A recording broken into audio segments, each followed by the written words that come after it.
How's it going, guys? If you're watching this video on YouTube after it's been live, then how are you? Welcome. Feel free to leave a comment in the comments down below. I don't know where else you'd put them, but feel free to put in the comments down below if you have any questions or whatever. Also, right now, our Flip Mastery tier, which is like the learning tier in the Discord, is now free and open, available for everyone. You can just visit our Patreon page and then click on Start Free Trial to sign up for that. Got 12,000 people in Discord. Love to have you in there. We're going to be doing a stream today. Just trying to do a little bit of intro for those people that are watching this later. But how's it going? What's up, everybody? We got a few people in here now. How are you doing? We're going to go do this wilderness event here as soon as it starts, too. What's up, Shadow?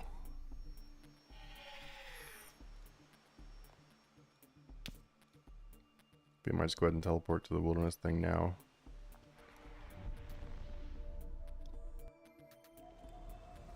I want to eventually do like the full 2,000 of these because the counter for these goes up to 2,000.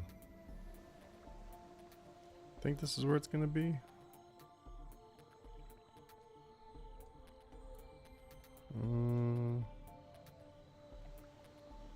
Yeah, it is. There it is. I was like, where's the icon? There it is.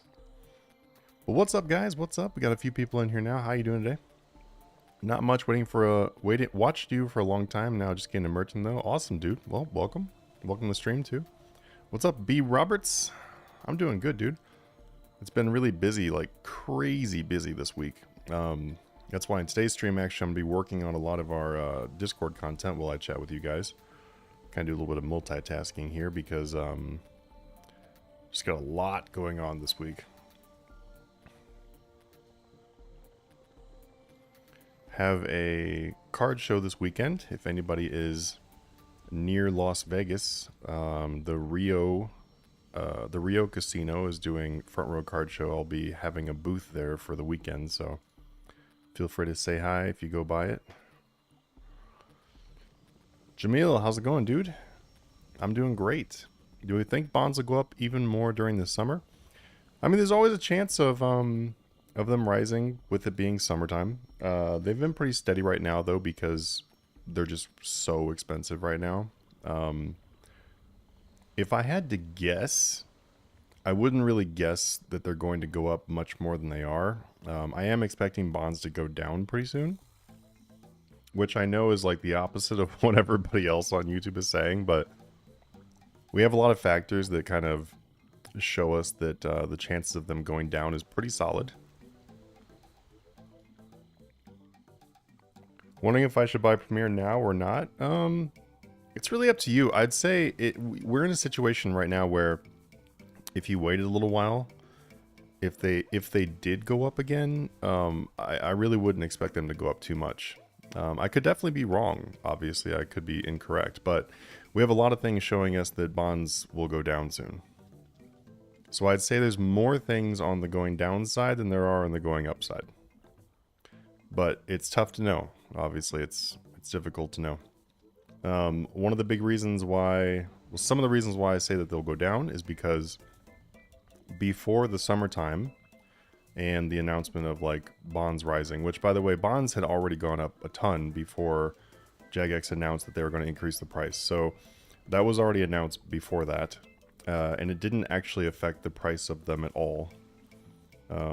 They were actually a little bit over 140 when they announced that, and they're like at 140 or maybe slightly less right now. So the whole price increase of IRL dollars did not really affect it at all. If anything, and I was telling people this, if anything, the price of the bonds increasing in real life money could actually make the bonds drop faster. Like the chance of them dropping actually increases. It's kind of funny how that works, right? You think that like it's like, oh man, they're going to cost more IRL money, so that obviously means they're going to go up. So here's the reasons why I'm on the boat of them thinking thinking they're going to go down. Is so when people saw that when people saw that bonds were going to get more expensive, a lot of people bought bonds, you know, naturally, because they're like, oh man, it's about to go up, so I better buy bonds. Well, that's a lot of bonds being bought with IRL money, which brings a lot of them into the game. So the number of bonds in the game dramatically increases with people buying them up, right? And then that is the reason why it's like, okay, we have way more bonds in the game. And that's why they haven't gone up anymore since that announcement. So with that many bonds being in the game, though, there's definitely a lot of players that are holding on to them. And when they realize, hey, it's probably not going to go up much more, they will probably sell them off, which will make them go down. So that is the reason why I'm definitely more in the boat of them going down. Now, if Jagex had, like, just increased the price without a heads up, they were just like, oh, hey, the price just now increased, then that'd be a little bit different story. Because at that point, that would not have given people time to stock them up. It's not quite as simple as what some other YouTubers and people think. Like they just see, oh, the IRL price is rising, that means bonds are going to go up. They don't think about cause and effect or historical data or anything. They're just looking at it from like a really basic standpoint, which is why you can get that wrong. Same kind of thing happens in like the IRL stock market or whatever. People are like, oh my gosh, this stock's going to go up crazy, and then it drops. And it's like, then they're just sitting there confused why it dropped. And it's like, well, if you looked at the real data and not just an announcement or a change in the market, then you'd know why they went down. Is it a good or bad thing for them to go down, I'm guessing? I would say it's definitely a good thing if bonds go down. Bonds going down means more players because people can afford... Oh, obelisk shard. Wait, what is obelisk shard? Oh, teleport. Nice. If bonds go down, that means more players can afford to buy their membership, which means more players in the game overall. So that's always a good thing. I don't think bonds being expensive is never a good thing. I don't think that's ever a good thing. I think that bonds being expensive is only ever a bad thing. Let me catch up on the questions here real quick too. How do you recover from getting screwed on a merch? Bought a stack of items at high margin and they dropped to almost half the price I bought for. How do I avoid that in the first place? It happens to you. How do you handle it? I'm gonna answer that, but let me get through some of these really quick ones. I'll come back to that one. I definitely have your answer though. Shadow says, yeah, counterintuitive, but I can see that. It's only counterintuitive to the basic info. Kind of like I'm saying, if there's a sign that says, you know, turtles are more expensive, that doesn't randomly mean that, I don't know. Yeah, actually no. Forget trying to use these random things. Let's just use bonds themselves. Just because bonds go up more in IRL dollars, that doesn't necessarily mean that they're going to just skyrocket because of that. It's not quite that simple. Jamil says, I appreciate it. I think I will wait then. Like if they go up, like you said, it goes up, but it won't go very high than they are now. Yeah, see, that's the thing. So bonds are like 140-ish. Let's say that I'm incorrect, which obviously I could be wrong. I'm just using like the information we have to make an educated guess. So let's just say I'm wrong, and they go up to 160, 170.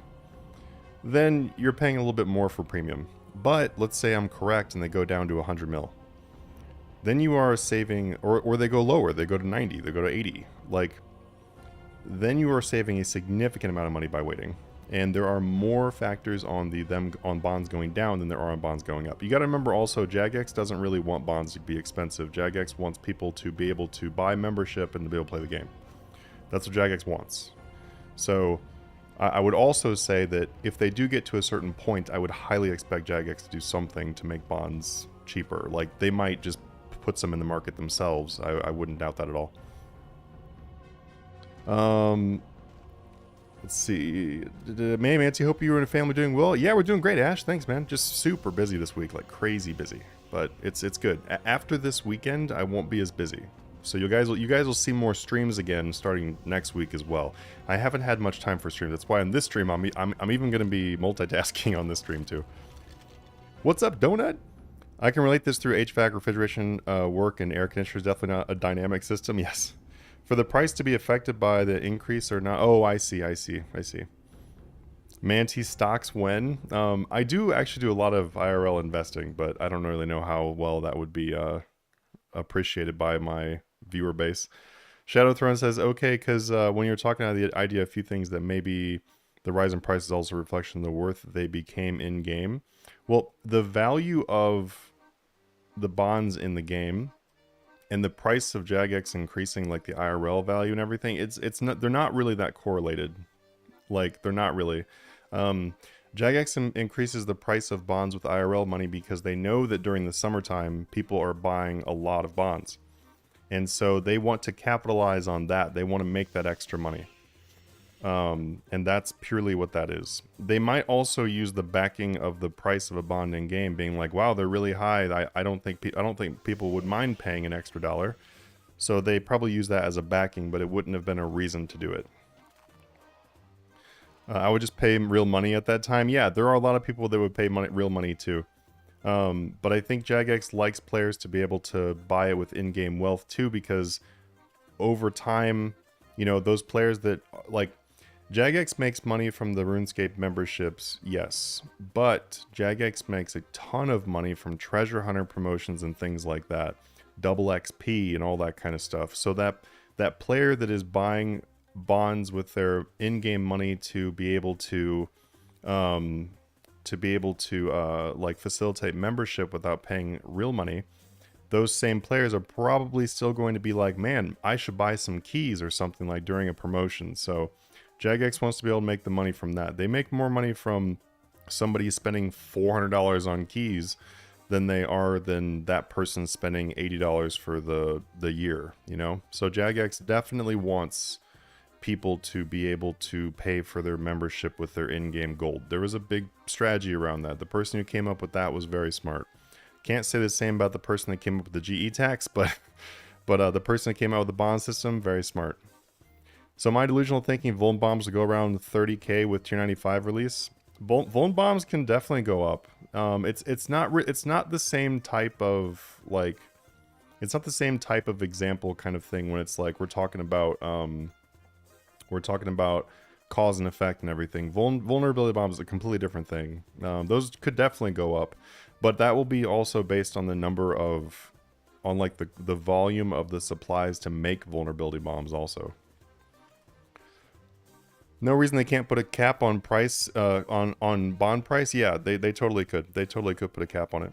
Why do we need to give a credit card for free trial? Imagine even having one. Why would you not have a credit card, my dude? Don't spend cash on things. Credit card. That's how you get credit and benefits and all that kind of stuff. Let the bank win on their little fees.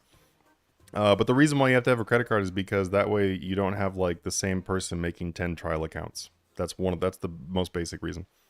Resolar says, people love Rudy that invests in magic cards. Yeah, dude, no, I invest heavy into card games. This weekend I'm doing the Rio Casino card show, actually. So if anybody is near Vegas and want to go check it out, I'll be there all weekend. I spent so much on MTX. See, there you go. Okay, now let me answer that question that Hutchins said. So, how do you recover from getting screwed on a merch? I bought a stack of items with a high margin. Then they drop to almost half the price I bought for. How do I avoid that in the first place? And if it happens, how do you handle it? So the first thing we need to do is try to avoid that. So let's start with avoiding it. It's actually a pretty simple one. What you want to do is you want to look at the wiki graphs. You can use the wiki graphs. You can also, if you're in our Discord, then you can like just search for the item name in our Discord and it'll show you a whole bunch of results of like recent posts, and you can go back for days and days and months and years of us posting those items. You want to see if that item is like much higher than it normally is. If you look at the wiki graph and you see the averages and you're like, oh hey, this item is like 30% higher than what it should be, you know, then it's probably not something that you should like buy too many of or hold on to for too long. Items being above the GE or below the GE is totally normal, and that's not a thing to like freak out on. I'm not saying to completely avoid items like that, but you just need to be careful about, hey, how long am I going to hold on to this thing? If it is like, you know, way above the GE mid. If GE mid's 350 and the item's trading for 440 million, then that's a good sign that, hey, I should probably double check this item and see if it's something that I can hold on to for a while. So that is the easiest way to avoid buying into something that could end up screwing you in the end. And then the next thing is, how do you get out of that situation? Well, that can go one of two ways, and I'll give you a great example here too. So in this account, I have 121 golden party hats, and then there are, I have a total of 500 of them. I paid between 250 and 270 or 280 for all my golden party hats. I lost a ton of money when they dropped down to like 100 mil. So I lost like a ridiculous amount. I don't even know how much it was. It was a lot. I don't like to think about it. But so I had two options, and you have the same two options. It's either you just sell them for the new price and take the loss. That would be if you don't anticipate it going back up to where it was. So that's option two. If you think the item can go back to where it was, then you can always feel free to just sit there and wait for the item. I've done that with plenty of items. I invested into Ascension crossbows at one point. I had 40 main hand, 40 offhand. They dropped by like 20 mil. And I was like, okay, I could easily see them coming back up. So I held on to them, and I think it took like 3 or 4 weeks, and then they all sold back for what I paid for them because they ended up rebounding back up. So ultimately, it just comes into play of like a few different things. It's like, do you think they're going to come back up to where they were? If yes, then just hold on to them or try selling them for that price. If no, then it's probably time to dump them off and just take the loss because, you know, let's say you have like 2 bill that you put into these, you're left with 500 million in flipping money. Well, taking the 400 mil loss or whatever, and then having 2,200 million to flip with again is going to be much better than just trying to flip with 500 mil. You're going to make back that loss pretty quickly by just selling off your investments. So it just really depends on where you think the item is going to go. Joseph Gordon-Levitt. You know, the funny thing is I used to get Joseph Gordon-Levitt all the time. But that was like when I was like 21, 22, 23, I would get it all the time. Like, holy cow. Every time I left the house, I heard that. But now, like, he looks a lot different. I look a lot different, so I don't get it too often anymore. In Europe, we don't use credit cards that much. No, I understand that. My wife is from Europe, and she didn't have a credit card. There are other things that you can do besides credit card to sign up for Patreon, too. You can just use whatever options they have available for you. Sir Will's Lot, you're paying 3% in processing fees that is roped in the price anyway, so using a credit card and earning cash back is mitigated than fees. Yeah, basically. Handsome motherfucker, he says. Jesus. Okay, we got 2 minutes before this AMLOG goes, but I'm going to do a farm run. Basically today I was just going to do some random things, and then I'm going to go and like do some AFK while I multitask. I'm actually working on our Discord updates because I have a really big update that I'm rolling out this week. That is going to take a lot of work. I'm not going to explain the whole thing, but basically it's going to be like a big revamp of our items and tiers and stuff like that. Not the tiers, but the items that are in the tiers. The idea is to increase the amount of money that people are earning.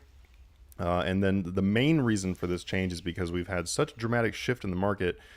Prices have changed completely since our last tier update. So now I'm going to be updating it so that way the people in the tiers are going to make like just increase their profits by quite a bit, because you know they could be earning more if we move around the items that make more sense. Like for example, we used to flip like obliterations and decimations in like one of the chats. Now those are like worth hardly anything, and so they need to move. It's stuff like that. So if you are a Patreon member, then you can look forward to making even better profits after this update rolls out, which should be done within the next like few days here, but it's some pretty big changes. So yeah, that's what we work on in the background. Also have quite a bit of free content that I'm working on too. We've got a ton of stuff I'm adding to Flipping School. We also have a wealth path that is coming out soon. So wealth path is going to be like a section that's going to be free and open to everyone to use, and it's going to be on one of the channel categories in the Discord server. So that basically it'll be like tab 1 is like starting with like 0 gold to, let's just say 100 mil. The next section will be like going from 100 million to 500 million. You get the idea. It's just going to be like creeping you up, and then it'll go. Basically, it's going to start from the first one being like 0, and then the last one will be like hitting 500 billion.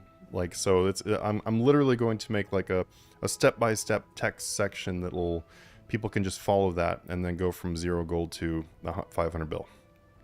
Now, I'm not saying that by guaranteeing that everyone's going to make 500 bill, but you will definitely become a billionaire by using that section for sure. You know, it's just like, it's a guide. It's a path of like what you could do to do certain things.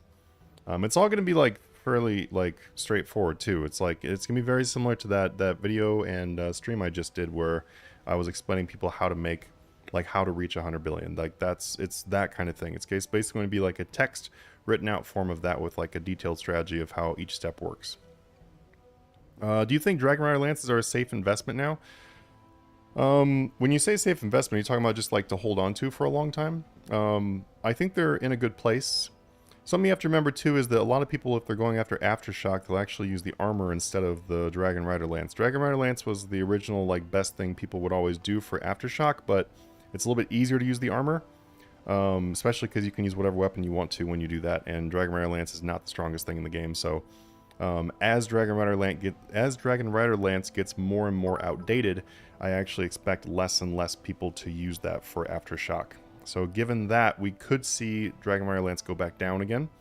So just keep that in mind. I would say that it's kind of a toss-up because we do have, yeah, like the Sanctum, and we've got some updates coming that people will want Aftershock for, but it is a toss-up because long term, I think that I see Dragon Rider Lance becoming less and less useful, and the armor becoming more and more useful, because obviously I'd rather use a top tier weapon and then just upgrade, you know, level up my armor and then get my Aftershock from that instead. So that's where that's at right now.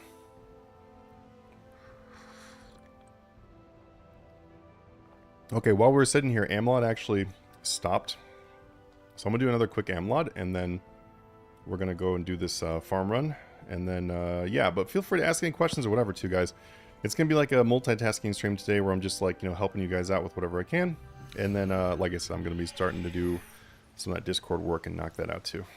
I'm doing a lot of Amlod, by the way, because like I've been doing a ton of Amlod for a long time. I've gotten like 10,000 porters from Amlod, like something around 10k porters total from Amlod. And that's the reason why I keep doing them, is because Amlod is so good for porters. If you are not doing Amlod like pickpocketing, I would highly, highly recommend you do Amlod pickpocketing. Just like, go and do it every once in a while. What we flipping right now, I'm ready? Well, just check out the Discord, my dude. The Flip Mastery thing is on free trial. You can jump right in for free. Got the spreadsheets, items posted for you. Go hit it. There's also plenty of open free sections there too, with lots of people flipping as well. Soul says, yeah, I believe the worth of upgrading Vindy armor and then just selling the armor for the components and selling back the base armor makes a better option than Lance. Yeah. Just because then you can still keep doing like higher tier content and not have to be stuck doing something that Dragon Rider Lance can kill.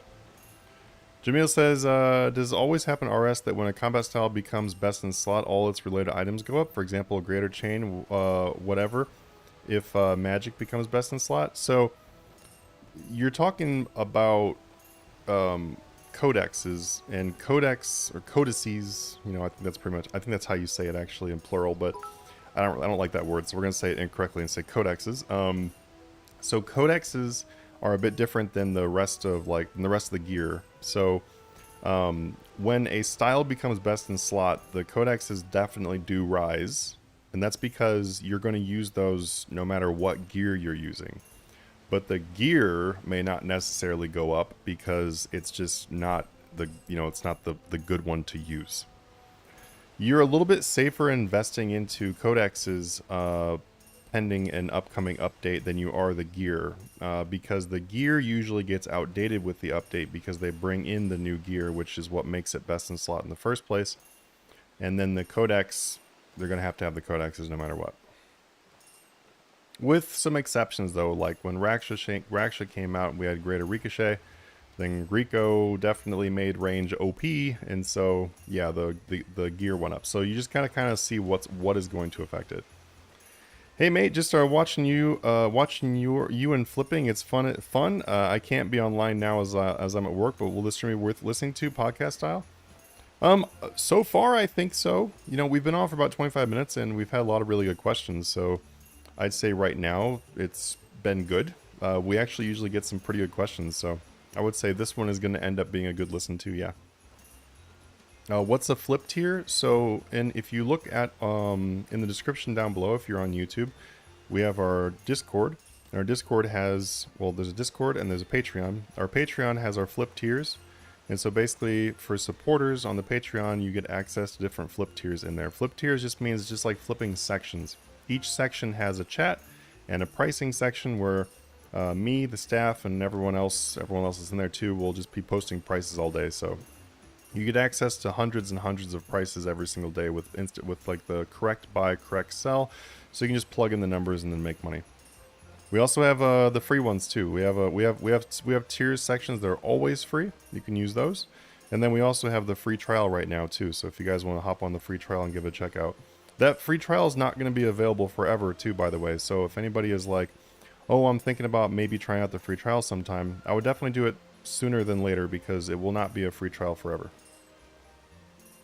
It's something we're trying out right now. We're actually getting ready to roll out another new feature really soon too. I just got early access. I don't know if you guys know this, but the main reason why I use Patreon a lot is because like I enjoy Patreon. I think it's a good company. I think what they do is good.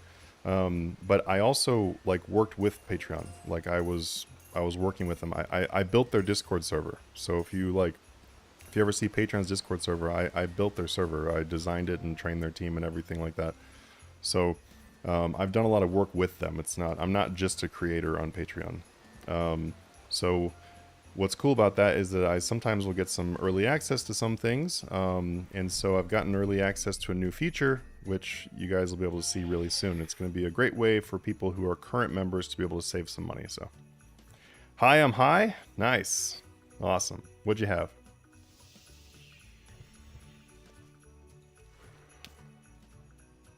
All right, we're going to do some farm run real quick. Feel free to ask any questions about flipping though. If you guys have anything you want help with, like I can help you out by just if you want to earn more money than you're currently making or a little bit of guidance, whatever. If you want some good money making methods, there's a lot of really good money making methods out there right now. Actually, anybody who enjoys doing frost dragons, frost dragons are actually really good money right now. The bones are back up to 30,000 each. So frost dragons is pretty crazy money at the moment.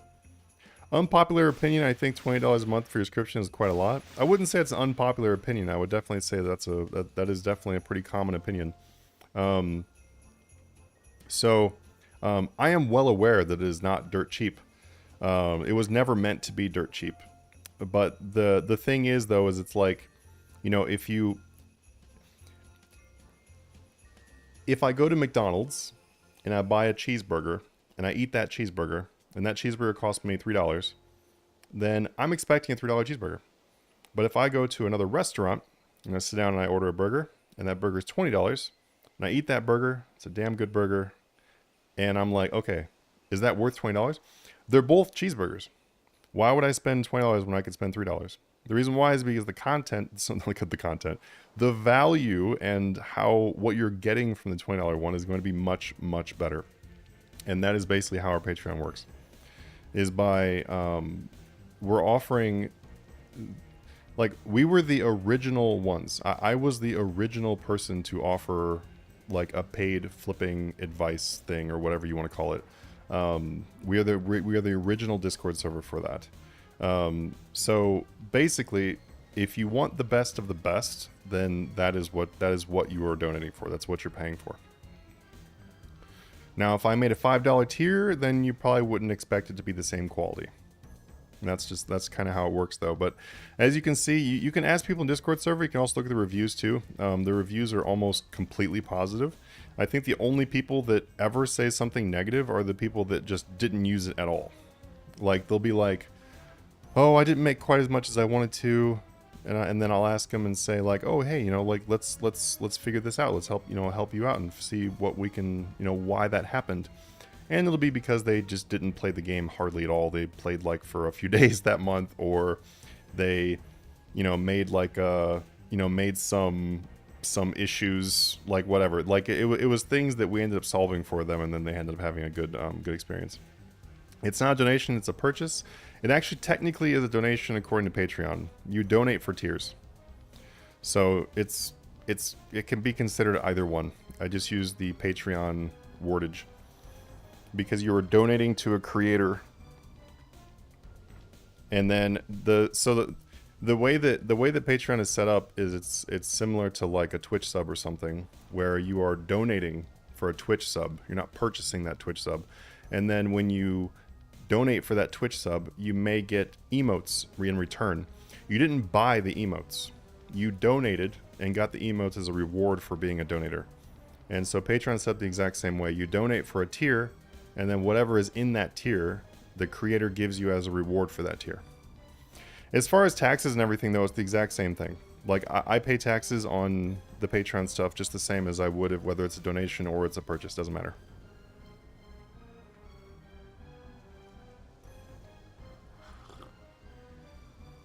What about salvage pieces? What are you asking about for the salvage pieces? I get so many PVMing, but what about buying and reselling them? Oh, I see. I actually made a video about those quite a while ago. I'd have to see what the name of it is, but I had a video about literally like long-term buying and selling the salvage pieces, and yes, it makes really good money. And one of the reasons why they're so good, by the way, is because I'm gonna do this farm run in a second, by the way, too. One of the reasons why they're so good for the salvage pieces is because they have an alk floor bottom. And so since they have an alk floor bottom, it's very low risk, because it's like, oh, I put $1 billion into these alk pieces. Well, if anything goes wrong, you can always just throw them in your alk machine, even though a billion worth would be quite a bit, but you can always throw them in the alk machine, but they will always go back to a certain price. The only ones you need to be careful of, though, are the ones that are expensive because the components are expensive. So those have a chance of going down in the future. But just keep that in mind. I would also add to your burger analogy, your subscription is also education, so people gain skill. It's not just consumables. Yeah, no, like you don't get anything physical for the Patreon stuff. It's you gain a skill. There's quite a few people who have been a member, and then they'll just still be in the Discord for a long time, flipping on their own because they learned quite a bit. And then oftentimes those people will come back and be a member again because they missed it. And we're talking about people that were in the highest tier possible. So we're talking about cost, and it's like, oh, did I get my value for what I paid? I mean, you can ask them. They come back for years and years. Use this as a class to teach yourself how to flip. No need to stay in the Patreon for 5 years. Yeah, no, you definitely don't need to. There's people that stick around for 1 month. There's people that stick around for 5 years. I have had some of the same people for the last 8 years. I agree with what you said. Also, whoever paid that for a few months with that good quality content, he would actually become good at it, and the point you become master can do his own take. Yeah, no, for sure.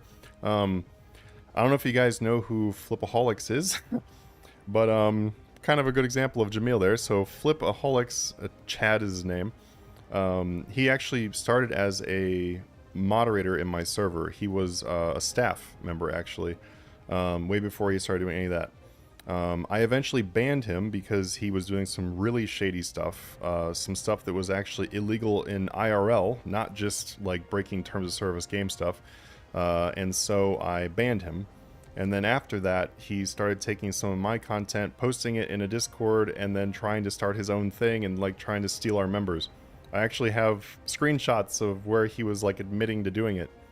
And yeah, so yes, you can learn and go do your own thing, but if you decide to do it, then please just don't try to stab me in the back. It's not gonna do very well. I had to hit him with a cease and desist order, so yeah, let's not do that. If you feel like you want to go do your own thing, I support you. You know, me and Sudi, we got along pretty well. I have no problem with people doing their own thing. Just don't try to fuck me over, okay? My next drop that's 400 million plus all that's going to start merching. Nice, dude, nice. What's going on with emerald items at the moment? I'm not sure which ones. Can't you make like a series about teaching a noob like me to flip with your flipping guide to volunteer as a noob? Yes. Oh, you mean like to like walk somebody through it? It'd be very difficult to do that because I'd have to like I'd have to sit with like basically document your moves for so long. It'd be very hard. You know what you could do is you could just make the series yourself. You could just make a YouTube and then put the series on there, or go on Reddit and make a thread and just keep on making posts on Reddit. I mean, you could just do that too. It'd be kind of fun. Yeah, they got Discord to advertise in. IRL? Yes, IRL. Well, intellectual property theft is definitely illegal. There are other things he did too that I'm not going to get into. Did he fucking spread malware or what the fuck? He did bad things. He did bad things. Put it this way, I had his staff reaching out to me to figure out how they could get rid of him, because they really liked the community that was built and they knew that he was like the bad apple. But anyway, I'm not going to get super deep into it. You guys can probably figure out most of it on your own. I'm not even going to lie. I mean, yeah, I meant like skill development and discovering new flipping tricks, not opening new Discord, but you're right too. Yeah, no, for sure. No, I was just using that as an example of like, yeah, you can definitely learn a lot. Like my goal with it is to be able to like show people how to do this stuff and have their own success and everything. I find it really fun, really like rewarding. Like, I don't know, I enjoy it. Following because of the voice? Oh, just Kate's life. Well, all right, let's go ahead and do this farm run too. I need to get these druid points so that I can get that requirement checked off too. Oh, I forgot to deposit the magic cape. Oh well. But yeah, feel free to ask any questions you guys have. We'll try to help you out the best I can. And also too, if you're joining recently and you did not know, like you probably read the title, but right now our Flip Mastery tier is free trials, so you can feel free to go check that out. And ad break. You got an ad break. You can go check out the free trial if you guys want to. Just note too that if you do go on Patreon and you want to do the free trial, it is not the same as clicking to become a free member. That's not the same thing. You want to go onto the Flip Mastery tier and then click where it says free trial. I had some people a little confused on that one, which probably should be, it should probably be a little bit more clear on there, but hopefully that helps to avoid that. So you can show multiple people's perspective with nice trailer as well for advertisement. I have to be very careful about the amount of advertisement that I do on YouTube. And the reason why is because people don't like to have a bunch of ads shoved down their throat. Like that's not, that's not my goal at all. That's why I will usually have like a little snip in the beginning that's kind of like an intro trailer, and then that's about it. And then every once in a while I'll make a video that's kind of dedicated to showing our server and stuff, but it has to be pretty minimal. Like I also would not like to have a bunch of like, sign up for my Patreon ads going all the time. That'd be super annoying, so.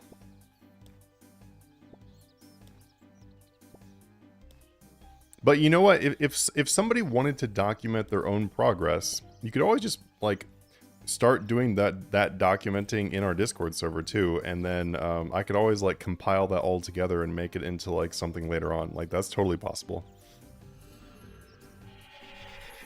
So if I make the series and a free subscription for like 2 years.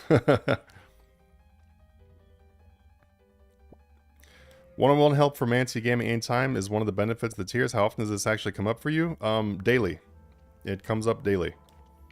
So we have the free help tickets. That one-on-one help is available even if you're not a Patreon member. It actually used to be something where it was only for Patreon members, but it's just open for everyone now. But daily, we get 20, 30 tickets a day at least of just people asking for assistance, and like half of them or less, probably actually no, less than half of them are even Patreon members. So I can imagine this might become annoying on scale. I mean, it's already on a decent scale, and I don't really think it's ever going to be annoying, to be honest with you, because I really don't mind helping people out, and I've been doing this for so long, like flipping and everything for so long, that the questions don't really take like a whole lot of thought. to answer questions because I've had like scenarios come up so many times over and over and over that it's just kind of like, you know, just answering the question. It's not like I'm not sitting there and like figuring it out, like really having to think about every single little thing about, oh, how do I do this or how do I do that or whatever, like, because I've gotten so used to it. But we have almost 1,100 members. Actually, wait, no. What are we at now? No, we have almost 1,200 people that are signed up to the Patreon. And that's in all the various tiers. That's everywhere from the free tier all the way up to the highest tier. We have almost 1,200 members. So the scale is already getting there. Just pretty good. Just started playing RS again after a 7-year hiatus. Oh, dang. Well, welcome back. Welcome back. What's your first things you're doing? Just started playing again this year. My account was created in 08 when I was a kid. Nice, nice. Well, welcome back to you too. Let's see how far away we are for the next upgrade. Oh, I can get something. I'm not going to do that. I need to get this plant power 4 first. Chris. Juju farming potion? Yeah. I've got it active. Were you asking what it is, or were you asking if I remembered it? 2 months from 20-year cape? Dang, nice. Nice. Got a veteran over here. Oh man, I started in 06. Nice, nice. I started in Classic. Did anybody else here start in Classic? This account is not my original account from Classic though. This account is actually probably somewhere between 9 and 11 years old. I can't remember. Honestly, I have no clue what to do. I'm just kind of questing right now to get the hang of things. Hey, that's nice. That's a nice way to do it. Honestly, just do like what's fun, and you'll figure out everything as you go anyway. There's been a lot added, that's for sure. I was kind of sad I had no party hat in my inventory, but hey.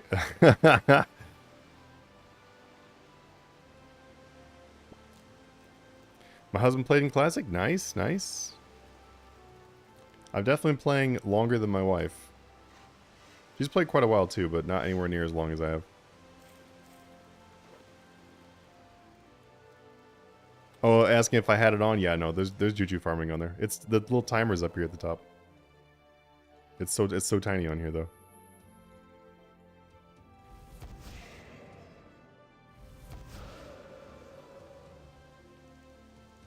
Nope, but I have logged into it. Nice, nice. Yeah, I started in Classic like before that. Well, that was it. It was like, so I started playing with my friend when Devious Mud became RuneScape, because Devious Mud was only open to like a certain number of players, and then it became RuneScape, and that's when I started playing RuneScape. So I started playing it like literally when the game began. All right. One more bush. I don't really need to do the bushes, but they're fun to do. That's why I do them. And it gets me to the master farming thing sometime sooner, I guess. All this stuff came out after I was already 200 million, so it's like, here we go. Flag saying, but I made a character mine copper for a bunch of days and quit. Yeah, I mean, skilling was really annoying in Classic. It was really annoying. You had to like click so much. So much clicking. If people think old school RuneScape is a lot of clicking, man, they don't even know.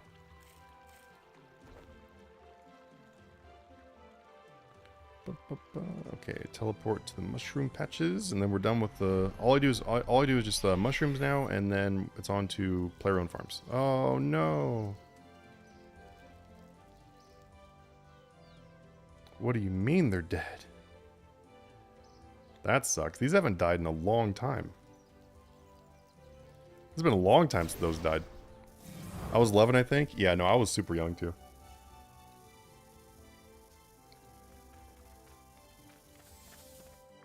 I was 8 years old playing on my dad's computer. Oh man, the times. How much you think average players online on RS3 today? Like, is it, let's say, 20,000 or more? I would definitely say there's more than 20,000. I'd have to look at the numbers though. Because I don't really know what the numbers are at right now, I'll be honest. Oh, it up there. LOL is the buff bar. Yeah, I know. Mine's like way... I don't even know why it's all the way up here. I need to move this.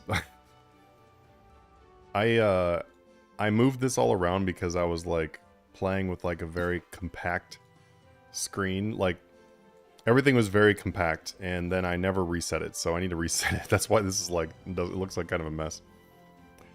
I want to do my player-owned farm now, and then so also too, if you guys don't go do Ooglog before your player-owned farm, I'd highly recommend it. A great way to do it is to go and do your sandstone, and then at the end of the sandstone, buy all the meat from the store over here. It's a really good way to do your player-owned farm for basically free. It doesn't really cost you hardly anything, if anything, if you go and get the daily meat here. Well, I guess it does cost you something because these aren't free, but you know what I mean. Definitely a heck of a lot less than if you were to like buy them from the GE. Because then you could just open these up. Then you've got your stacks there.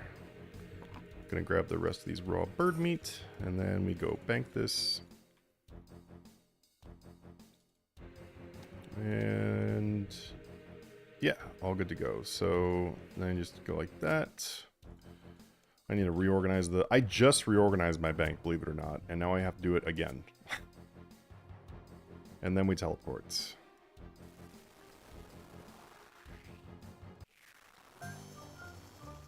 Just came back to the game. What's good to do with like 50 mil? So with 50 million, like, are you talking about flipping? Because if you're talking about flipping, what I would really recommend you do is you can start doing some flipping. But with 50 mil, I would definitely recommend that you are also doing like money making methods on the side. You can do like frost dragons, you can do Capsarius in your dungeon, you can do crystal shapeshifters in your dungeon. You can do Vires if you're not done with Vires, which would be like, I don't know, 200 million in a bunch of these skills, then you can go do Vires for money while also getting mad XP. You can do archaeology materials. There's a lot of stuff you can do. But I would do some of those things along with the flipping, not just flipping with 50 mil. But a really great thing to start flipping with 50 million, by the way, would be something like archaeology materials. That's usually my go-to suggestion because they can be really good money. This game could be empty and I'd still be here. Yeah, I know. That's why I'm like, this game's never gonna die. It's gonna have this whole generation of like people like us where we're gonna be like 90 years old and still playing. We'll be like, oh, I've got 20 million Vorkath kills. Man, I'm getting farmed on these Lanthanum incense sticks, but I need liquid. Ain't no way you're streaming. I am streaming. Welcome. Oh, you were just watching the last VOD? Nice, nice. Player-owned port, does it give any money doing this or just for achievement? No, you can actually make some pretty good money doing player-owned ports. But what we need to do is you need to like really work on like maxing out the most ideal stuff for player-owned ports. I'm gonna go do player-owned ports after the farm so I can kind of show you what I'm talking about. But you can definitely make some pretty good money doing player-owned ports. It's not like crazy money, but it definitely earns some pretty good money. I just realized that we never did this one. That's going to annoy the crap out of me. But I don't want to do it right now, though, because I'd have to, like, go get the seed. Alright, I'm going to check these.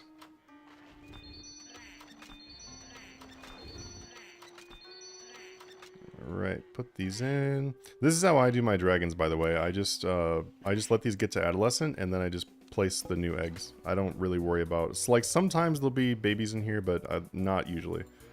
I don't really bother too much with that. Wait, what? Oh, it's fish. Yeah, throw fish in there. Okay, I'm gonna come over here, do the bloodwood tree. You suck at player-owned ports? Well, I can definitely help you guys out. I'm maxed out on player-owned ports. I've got 4664, so it's all done. I am still working now on like getting like the perfect perks on my captains and stuff and my units, so that's what I'm working on right now. But everything is done as far as like the achievement part of it, and all the clues, all the quests, everything, it's all done. I bet sometimes I randomly send out a ship when I don't forget. Yeah, I do sometimes forget to do ports, and I'm like, oops, that sucks. I just missed a ports day. Wow, we got we're getting a lot of these from this. I don't usually fill up the entire inventory with this. Alright, let's keep going. Doing these bloodwood trees used to be quite a bit more money. Now it's just kind of like, okay. I made this horrible mistake of accidentally buying 50,000 by criminal bolt tips. Hey, we got a clue scroll and my inventory's full again. How many are we getting from this tree right now? Saw at sites like 52.5k players per day this month, but they think they count OSRS too. I don't think that counts OSRS, actually. Oh, or is it like concurrent? Is it that many concurrent or like average day? I got all the way to perfect and I never want to go back. For Pop? Aw, dude, Pop's great. Ports is great though. I'll show you. I'll show you. I actually really enjoy doing ports. I've been done with ports for like a bit now, and I still really enjoy doing it. I don't know why. It's just fun. Holy cow! How many logs am I getting from this tree? Oh yeah, by the way, I just want to show you all that I did successfully get my second Imcando hatchet now. Finally, so happy about that small achievement. Thank you, thank you. Holy cow! I think this is the most logs I've ever gotten from one of these trees. I have never gotten this many logs from a tree before. Wow. We're at 240, 250, 260, and the tree's still alive. Holy, okay, there we go. Wow, it's done. Imagine if I accidentally walked away right now. I really hate that you can't just walk away with these, by the way. I find that so dumb.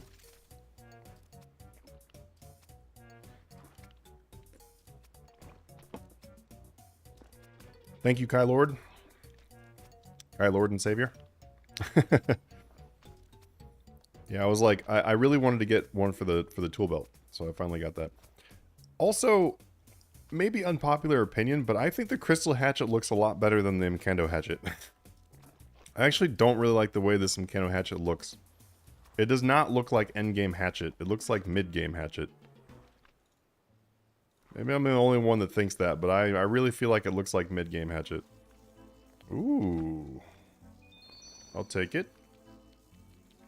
And what do we get from this one? Oh, I got another Dragonkin star. Hell yeah. Lucky.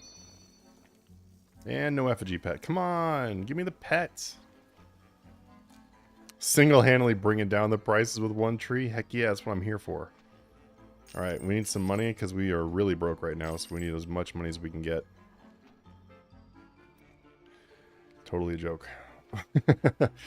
Okay, demon, let's go ahead and get this guy. Adolescent, nice. Oops, I forgot to pull him out. There we go. This dragon's done. Sullen and insane. Alright, well, let's get you sold. We don't need you. Put those in there. Alright, fill the trough with not catfish. Actually, woad leaves. Why doesn't it just suggest this? This has got to be flowery mush in here anyway. There's no way that's not. Alright, let's go ahead and pull these out. I don't really need anything from the regular ports. The farm. The only thing I want though is I want to get 4 sparkling golden chinchompas, or well, not sparkling, but 4 of the golden chinchompas that have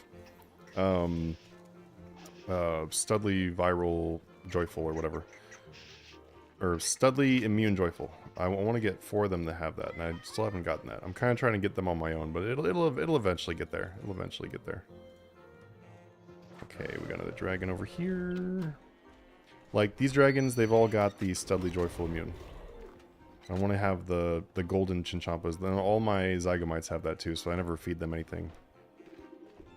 I don't, like, obviously you could definitely do this more efficiently, I guess, but it's already maxed out, and I don't really care too much about having to feed them and stuff. I'll just get slower beans, I don't really care. Alright, sell these. Nice. Let's see what our beans are at now. 961k beans. Need to find something to spend those on pretty soon. Alright, let me transfer all these. Okay, now the ranch out of time is the one that I was like really looking forward to doing though. Because the ranch out of time is the one where I actually still need some things done there. I still need quite a few of the animals from that one.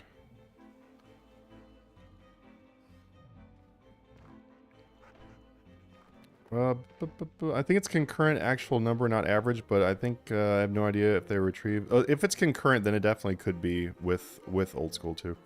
Would you reckon it'd be a good idea to start OSRS and swap over OSRS to RS3 for making money? Yeah, no, definitely. I play both games. If I wanted to like make as much money as I possibly could, kind of thing, then I would definitely be flipping on old school and flipping on RS3 and whatever. I would say RS3 you earn more money, unless you were just like super high end late game bosser on old school RuneScape. You can make some really good money, but otherwise RS3 makes more money. But as far as flipping, though, flipping is actually really, really good profit in old school RuneScape. Like, really good profit. The overnights and stuff like that, not as great, but the active daily flipping is really good. Single-handedly bringing down the background with one tree. Don't worry, they're gonna change hatchet anyways. I hope so. Yeah, it looks like cheap steel. It looks like a mid tier. It just really does look mid tier. Like the crystal hatchet looks so much better. I was so disappointed that I had to wear this trash. Because it looks like a dragon one with fluff. I don't know. It just looks really flimsy and thin. It just doesn't look great. Like I don't know.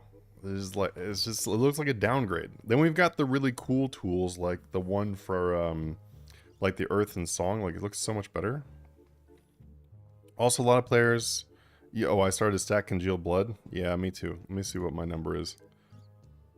Congealed Blood. Slayer Creature Kills. Collection Log. Mortania. Yeah, I'm at 36,366 drops of Congealed Blood.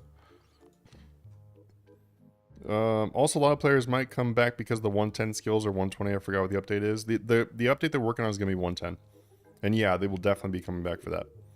I think it bouncing up soon. Also, it sells for premium on double XP. If I remember correctly, it was around 5k on Legit last double XP. That makes sense. Do you have a flipping guide for RS3? I have many flipping guides for RS3. Yeah. If you look on the YouTube channel and then go to like the channel's homepage, and then scroll down a little bit, you'll find one of the categories that I have made, which is like the flipping. It's like flip for wealth. You can also just type in flip for wealth in there too. But there's that. We also have a bunch of flipping guides and everything in Discord server too. They're all text-based.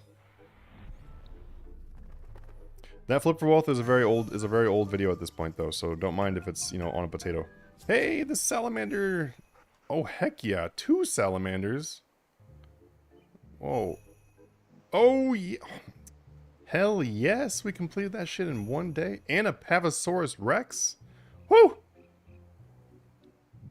Damn, that was a damn good breeding login. Okay, so now I just need the last Pavosaurus. We need the shiny one. Hello. Yeah, what's up?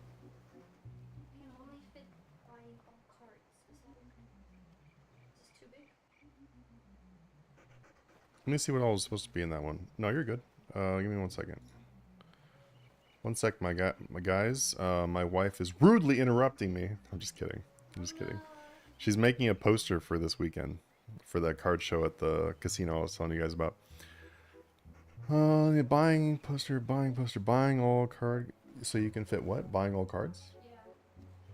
Unless you want me to make it smaller, but then it's really small. If you're far away, you can still see this. Yeah. No, I like that size. Also, that is... You did not go light with the pencil. That's like really dark. I'm using black to outline it. Okay. Well, just in case you had to redo it though, that's gonna leave a mark on that board. Take out the back. Okay. If we need it. Okay. It's my first time. It's fine. It took me 30 minutes, these 3 letters. 30 minutes for 3 letters? Damn. Steak dinner tonight? So, okay, so what is it going to say? It's in buying all cards. I need it. I need to have... we can skip the buying singles and sealed product. We can skip that. Actually, I'm going to go ahead and remove that now. We don't need that. It has to say we buy bulk or something like that. Or sell us your bulk or something like that. It has to say that.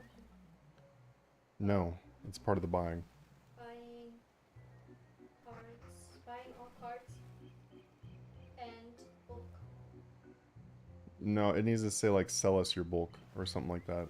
What do you think? Sell us your bulk is something you can fit at on the next line. Yeah, but then the other card games are gonna be small. That's honestly fine. Like like the Buying all cards, selling. no, sell us Sell your bulk. your is too long. Sell us bulk. I can do that. Your is going Yeah, to be actually, very that's fine too. Sell us bulk is fine because too. this Yep, needs yep, to be. yep. Sell us bulk. Give me one sec, guys. I'll be done here in just a second. This is important. We gotta get this done. Buying all cards. All right, buying all cards. Sell us bulk. And then And then you, yeah, and they don't have to be in like a perfect list. You can do it however you want to. Just like be creative with it about just like writing the names on there. I know you're doing great. Love you. Okay. All right, I'm back. Wives, am I right? I'm just kidding. She's awesome. She's making a poster for this weekend. Let's see. Oh, it's so funny because all this is going in one ear and out the other for me. I have a lot of catching up to do. What part? Okay, okay. So we got Pavisaurus. I need one more. I just need the shiny one, which I'm super happy that's going to be done soon. I haven't even started on the Corbicula and the Bagrata Rexes yet. Malatops is just... This is going so slow. I swear to God, I never ever get a Malatops. My dinosaurs don't have good perks. I'll be real. They don't have good perks. But I've done like bad perks and all the rest of them. Still, they got done. Okay, so salamanders. All right. Wait, this is basically only salamanders and frogs in this small pen. It's only salamanders and frogs, isn't it? Well, then which one am I keeping in this pen when it's done? Let me see. Did I get any, like, 3 trait? This is 2 trait.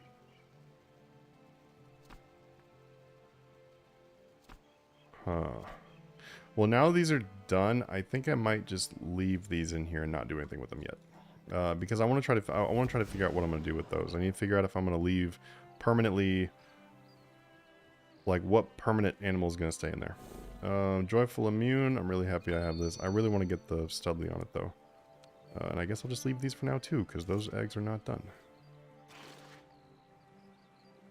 Alright, then we'll roll up. And also, what's going on, everybody? Welcome to the stream. We got like almost 60 people in here. It was really great for a rando stream. Thanks for joining. If you guys have any questions about anything, feel free to ask. If you guys want to learn how to make some money in RuneScape, what? Then just feel free to ask. I'll try to help you out. You can also like let me know what your progress has been like, and we can try to help improve it or whatever. We also have help tickets in our Discord too, so you guys can just text it out if you want to just like write it out and not like in here, whatever you want to do. And then also too, if you were interested in checking out our Patreon stuff, we do have a free trial right now, so there's no reason not to get in there and start making money. Actually, pretty much everyone who's joined it recently on the free trial is like, they're like, I've already doubled my money or whatever. Like, it's in the reviews and stuff. It's been going really great. All right, Malatops male, female sparkling. I definitely need the sparkling. Okay, female and male sparkling. We're leaving those in there for now. All right, and we're just gonna leave that egg. We definitely need the female and male sparkling though, because I am not getting a Malatops sparkling yet, and they have been there. They have been in there for so long. I think my dinosaurs are broken, guys. They don't work out very well for me.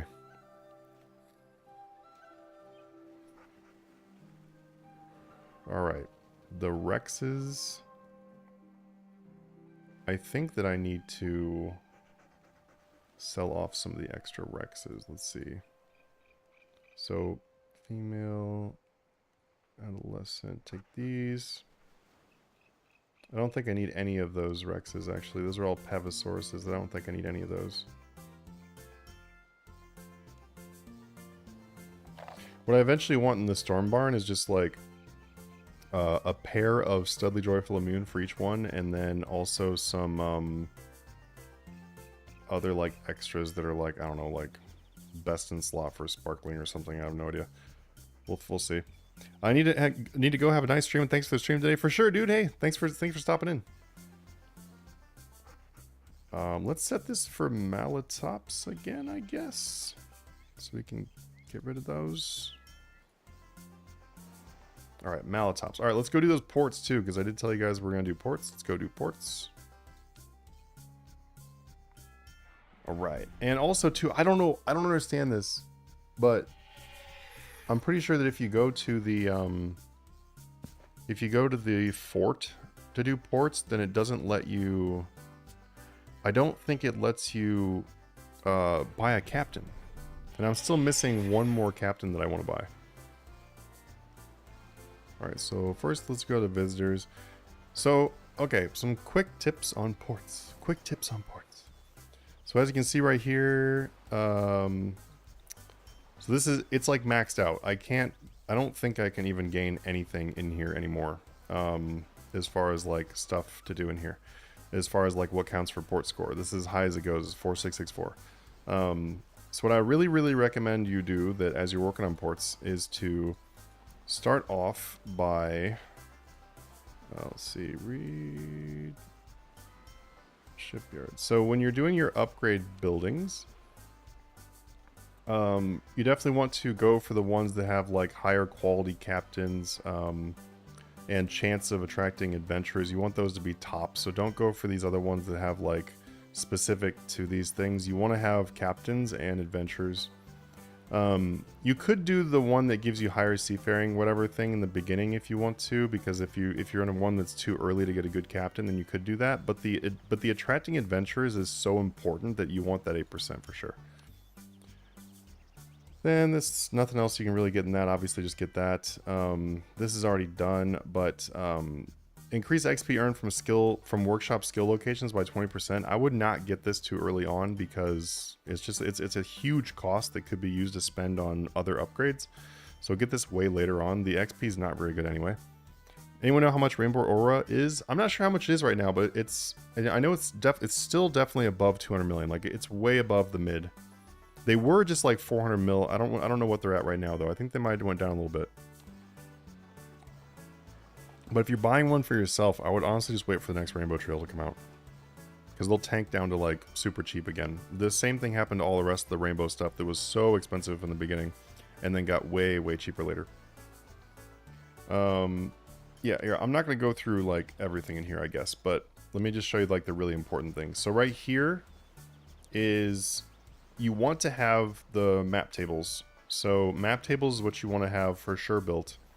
I still have map tables even though I don't actually need them anymore. I probably should change this now. Come to think of it, I am going to change this. So I need to get more cherry wood. As you can see right here, I'm missing some cherry wood. Something I would always do too is see the black market guy, like always buy from the black market. Like the materials, like the resources over here. So even if you're like, oh, I'm never going to use cherry wood again, well look, now I am going to use cherry wood. So you want to make sure you always buy these. Just know that they do cap off at a certain amount. Like chimes, for example, caps off at 200,000. If you ever have more than 200,000 chimes, then it will actually just reduce it back down to 200,000. I don't know why. I mean 999999 fits there, so I don't know why we can't use that. But anyway, I'm always trying to buy random resources, and I should have done this way sooner, but I didn't do it. I didn't do it forever. I skipped a lot of days because he usually just sells chimes, which sucks. But anyway, definitely buy the other random stuff that he has there. The trader is nice too, because if you have a whole bunch of those extra resources that you've been buying from black market, this is a great way to improve how much money you make from ports, because he will sell the resources, which is where you make the money. But I need actually to switch to probably, I'm either going to do the resources from a voyage or I'm going to do the trade good voyages. I'm probably going to do trade good voyages, actually. That would make more sense. But I currently have the map tables because I needed one more clue, and that is now done. So now I'm going to have to switch these to the other one. But until you have all the clues done, then make sure you build the map tables. They're very important. The next thing is these hotspots. Make sure that you're doing these hotspots. Basically just do all of the ones that that you currently need, like that you haven't, like the clue voyages that you currently need. Just max out each one of the characters, and then at the very end, you're probably gonna end up doing what I'm doing, which is the memory. The memory is because that is how it's the only way you can get perfect stats for your crew is by eventually going to memory, and then on memory you will be erasing the bad stats on your crews. Because if you go and you do another crew voyage, I'm almost positive it doesn't remove an existing one. It just won't give you anything. So you have to do the memory, which is kind of stupid. Portal doesn't do anything. It's just for looks. I'm going to get the legendary portal really, really soon here. I just kept spending these on crew rolls, which I need more crew rolls, but anyway. And then also, you should definitely do the random events around the ports, like Seasinger, Umi, and all this kind of stuff. I don't do them anymore because there's no reason for me to do them anymore. Because once your crew is like good enough, you don't actually need them anymore. Not enough to like go and do the random events because they're, I don't know, they get old after a while. But until you have really good top end crew, then you definitely want to do them. And then the gossip, which I'm pretty sure is on Thursdays from the barmaid. It'll pop up in the bottom left and say like, oh, there's a spicy gossip or whatever. Then make sure you go do that. But what I would highly recommend you do before you grab the gossip is if you go to the shipyard. Let me just go ahead and get this. So I got 46 spices, which is nice. That's money. Got some of the blue stuff. This is a trait, so I added tactician to one of my crew, or to one of my captains. Go to the voyage list here. On the voyage list, whatever is at the bottom here this is the one that's going to be replaced with the gossip. So what you want to do is you want to go in here and then just check to see if this voyage is crap or not. If it's a good voyage, like this one is a very good voyage, I don't want to put a gossip in the place of this because I'll just be losing a good voyage. So either do this one or re-roll it or whatever, and then when there's a crap one here, then get the gossip. That way that you replace a bad one. And then that will sit there forever until you use it too, which is nice. Okay, so looks like we got some pretty good voyages available to me, which now I see another reason why I'm not going to get done with this one again, because... Oh wait, that's combat. That is combat. So we got this right here, which is this. Okay, so we have some really good ones. I like to focus, as far as doing ports, I like to focus on the ones that are giving me a lot of resources, and I like to do the ones that are ideally going to be one type.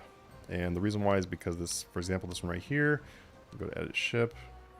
Let me see. I like to hover over this and see how far over it I am too. So right now I'm at 31,812 out of 28,5. Chances are I probably can reduce the amount that I'm putting into this, and there's a reason for that in a second. So on my captain here, I've got Sea Friend, which is what you want on your seafaring captain. But as you can see, he's got other stats I don't want, so those ones are going to be removed. I have 2 Sea Friends right now. I'm going to be removing more with the memory. That's the reason why you want the memory. But what you can do is you can just take one of your merchants and then replace them up there. And as you see, even though I removed one of the seafaring, I put the merchant on here, and I'm still at 100%. And that's what you want to see. So the reason why is because when I go through here, yeah, these are all seafaring ones. Now I am going to be able to get the merchant boost, which the merchant boost gives you improve the goods received retrieved from mission by 33%. Let me see, merchant by 33%. Yeah, they're all 33%. The level doesn't matter. So that means I'm going to get 33% more boost, and I'm getting 560 from this to begin with. So that's pretty fantastic. And so I'm just going to go ahead and send this off. Now, it would have been a mistake to send off 5 of the seafaring guys because I would not have gotten the additional, and it would have already been over 100% anyway. Now I can put this down here, and I can have 2 more seafaring dudes. So just in case I have like a split voyage, then I'll be able to use it on the split voyage. So we're going to go ahead and send this off. Go to the next one here. Alright, next one here is going to be combat. So just go to combat. We're just going to do the exact same thing. So we got Ram, Golden Katana, blah, blah, blah. We've got the combat person on this one, and then I'm going to try to replace one. We're good. I think that merchant does not stack. Okay, so I don't really care about doing that then. Okay, nope. We can't remove that one. We'll just go ahead and leave it as is. Alright, next one. We're going to go through voyage list. Okay, all my special ones done. You always want to do the special ones when you can, by the way. These are priority. Like, those are high priority as the special voyages. Okay, now I'm going to try to do this one. We've got morale. I think we need to switch these around, yeah. the numbers seem too low. Figurehead, yep. Shimmering Azure is going to be Blazing Lantern. And we're going to be at 97%. And I don't think there's any way for me to get... Nope, this is a 6. There we go. I have a 6 because basically I was trying to get a better trait. I think Mutinous is actually... Yeah, it's really bad. So I actually want to get rid of Mutinous guy here, unfortunately. But anyway, we've got that one there. And then we're going to go ahead and send off Voyage. Boom. Okay, we got one left to do. Ooh. Now this one is kind of not a great voyage because this one requires you to have it split into 3 different categories and you have to have 21,375.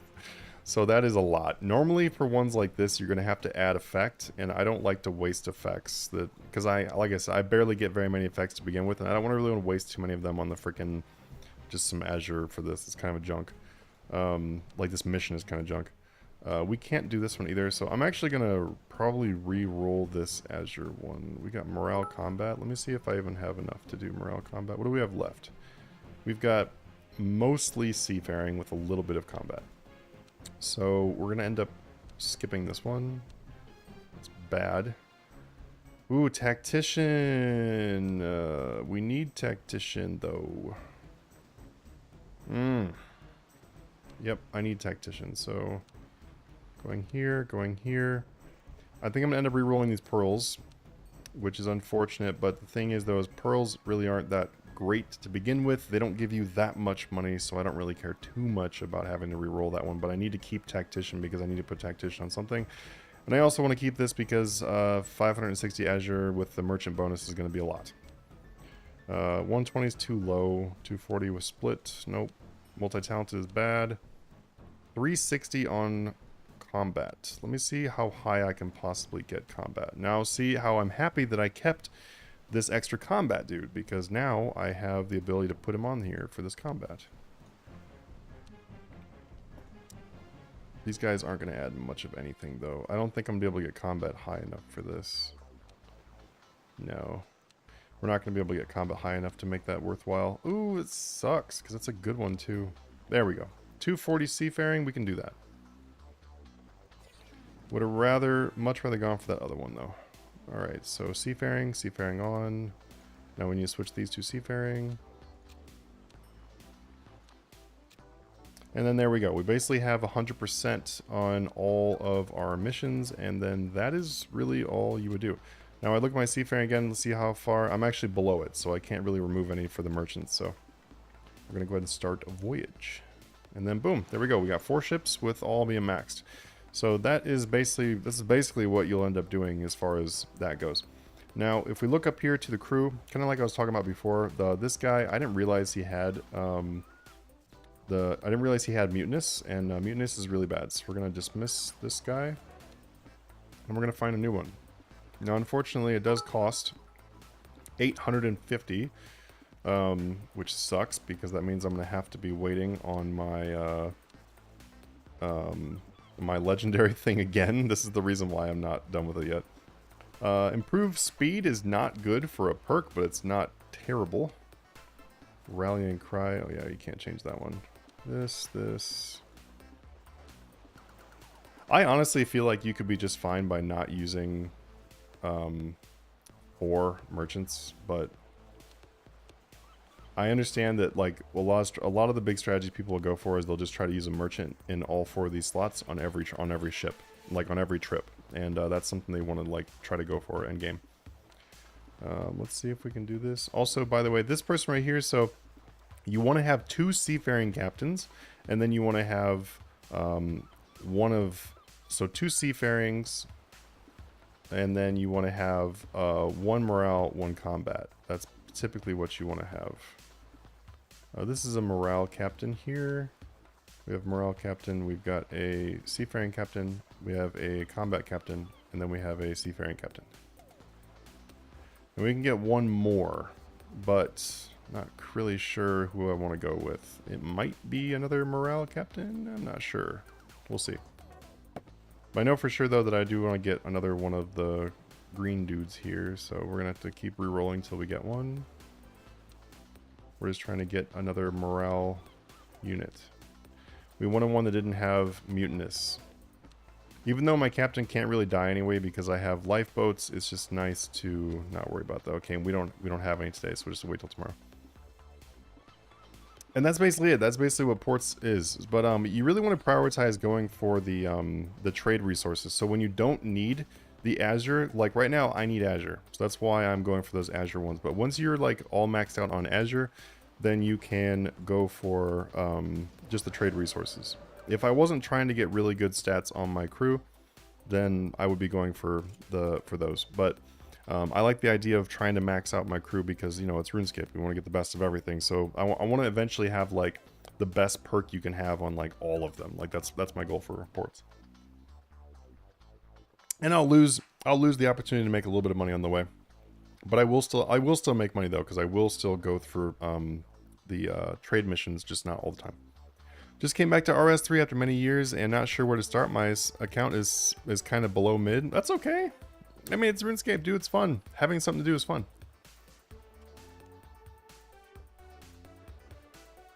This right here also, by the way, is where you spend those that port money.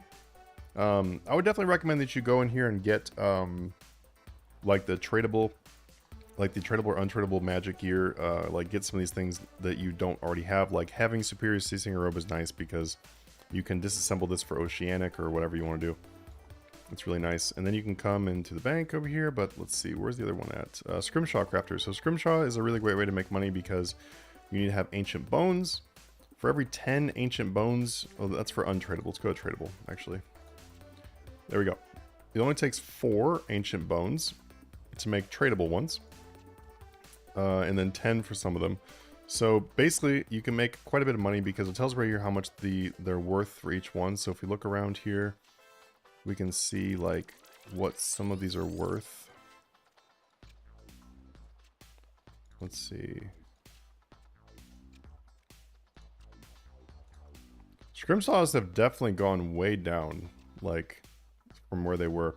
Looks like Scrimshaw ranging at 762k, and then we got 746 for magic, 670 for the vampirism. Elements is 726. 686, 746. That looks like the best value as far as that go. But the only thing is though is I personally, this is the way I do it, is I personally just make the superior ones for myself. And the reason why is because they cost the same amount to make, and you'll end up using them anyway. Like you're going to use superior Scrimshaws of vampirism. They're better than vampirism Scrimshaws, and you're going to use Scrimshaws anyway, so I honestly just prefer to make the superior ones for myself. I honestly don't really sell off like much at all as far as like the Scrimshaws go. Is RuneWiki still a good still a go-to site for skill guides? Yes, it is still really good. And not a lot of YouTubers are making like skill guides right now too, so I would say that that makes it even probably still the like go-to. But yeah, the RS Wiki is definitely going to give you like some really good info still for skill guides.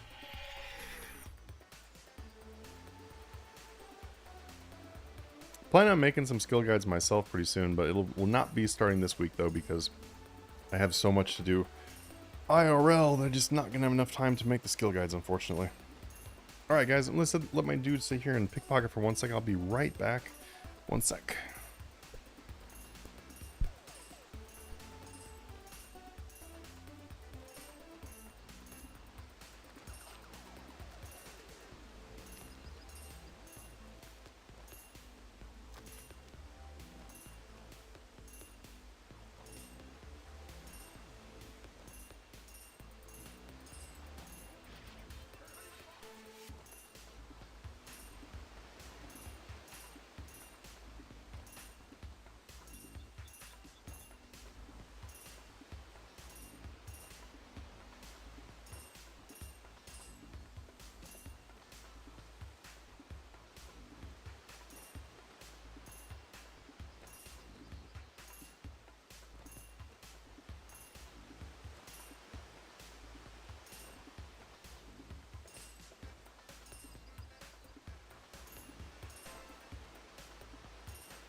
Alright, I'm back, How's it going, guys? Welcome to the stream. If you're new to the stream, we got about 50 people out there. I'm sure some of you recently joined. Feel free to ask any questions if you have any questions. Money-making methods for RuneScape. Want to ask flipping questions, feel free. Also, if you have not tried out our free trial right now on the Patreon page, please check it out. So, we have that available. It's going to be available for a limited time. It's not going to be up there forever. But basically, it is going to be a free 7-day trial that you can go check out our flipping stuff. If you want like prices that are like the buy and the sell, just plug in the numbers and make money. That's the way to do it. Alright guys, I am going to be here, but I'm going to be doing like some AFK, so I'm going to be finishing up this AMLOD, then I'm going to go AFK, probably some Capsarius while I work on our Discord stuff because I have so much to do in Discord. But I will be here. Holy cow, a ton of people from the stream actually went and checked out the free trial. Heck yeah.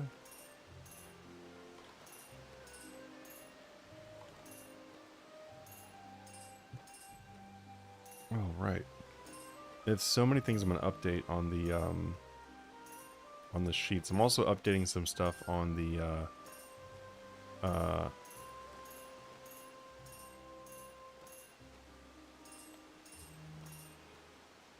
I'm also going to be updating the spreadsheet for the free members too, not just the Patreon tier.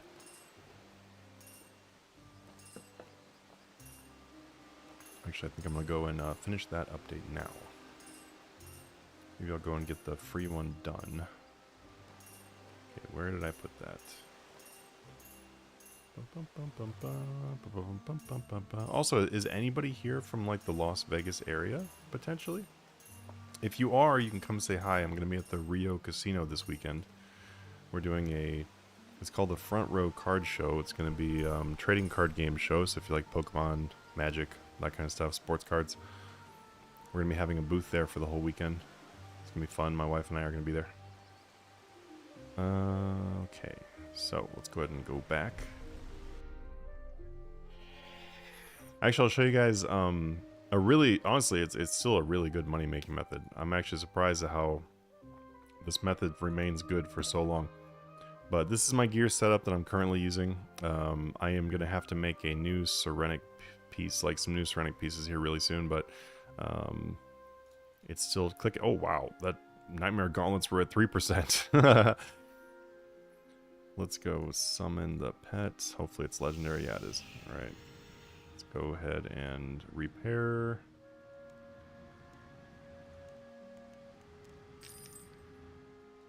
And then equip these. So basically, I'm using this setup. It's I'm just using Serenic, Decimation, Nightmare Gauntlets, and Enhanced Fleeting Boots. You don't have to use this exact same setup for what I'm going to do, but this is the setup I like using. You do have to use the Amulet of Zealots for this method I'm going to show you. This is like required. Everything else that I have equipped is not really required, but that is required.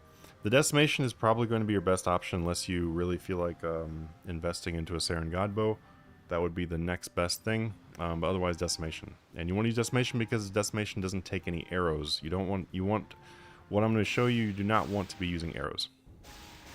So that is why we have a Decimation. I was previously using like abilities and stuff and just AFKing with abilities. But I have found that doing this with Legacy mode is definitely quicker. But, okay, we're going to dismiss this guy. And then we're going to go ahead and teleport to Player-Owned Slayer Dungeon. Player-Owned Slayer Dungeon, and then we're going to be doing Capsarius. So, basically, you go and get these from the Ascension Dungeon. Enter dungeon door. Oh, wait. No, it's 2325. Shoot. Okay, one real quick pit stop before this. I didn't realize what time it was. We're going to have a reset here pretty soon, actually. I need to go and do attuned. I'll just skip rune crafting for today, I think. Okay, those are done. We just need to make sure our dailies are all done. Let's go to Melir, or however you say this. And then we just go in here. Oop. Game lag. Alright, teleport. And then we're going to go up here to the Motherlode Maw. I need to make sure I don't miss this. This is really important not to miss. And I get a magpie. Oh my god. What a waste of time. Open it up and we get nothing. We'll just go ahead and disassemble those things. Ah, it's a big bummer. Waste of time coming here. Oh, shoot. I actually want to go get rid of this seed. I have, like, you basically need every single inventory spot you can have, so I need to not be carrying this teleport seed with me. No, not destroy. What am I doing? Teleport. I swear I play this game. Okay, now we're going to come in here, enter dungeon.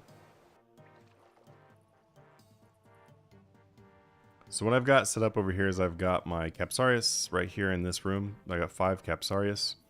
And what you do is you switch over to Legacy mode when you have this set up right here or something really similar. Switch it over. I put Eruptive 4, Ruthless 3, P5, Genocidal on my Decimation, although you could just do like P6. I just didn't really feel like making... I didn't feel like rolling a whole bunch more gizmos just to get P6 on this bow. It's P5 is going to do just fine anyway, so I wasn't really too worried about it. Then I've got Scavenging, Impatient. Impatient's kind of pointless because I'm using Legacy, so I would probably change that if I wasn't using Legacy. And then Enhanced Devo 3, which is also pointless on here, but then Crackling 3. I will probably end up updating these abilities again soon to things that are like a little bit more fitting for Legacy mode. Actually, honestly, what I might do is, since these are about to be destroyed anyway, I might just disassemble these and make new ones. But the Crackling and the Scavenging are important. Having the Impatient does nothing, and the Enhanced Devo also is literally nothing, even if I was on Revolution.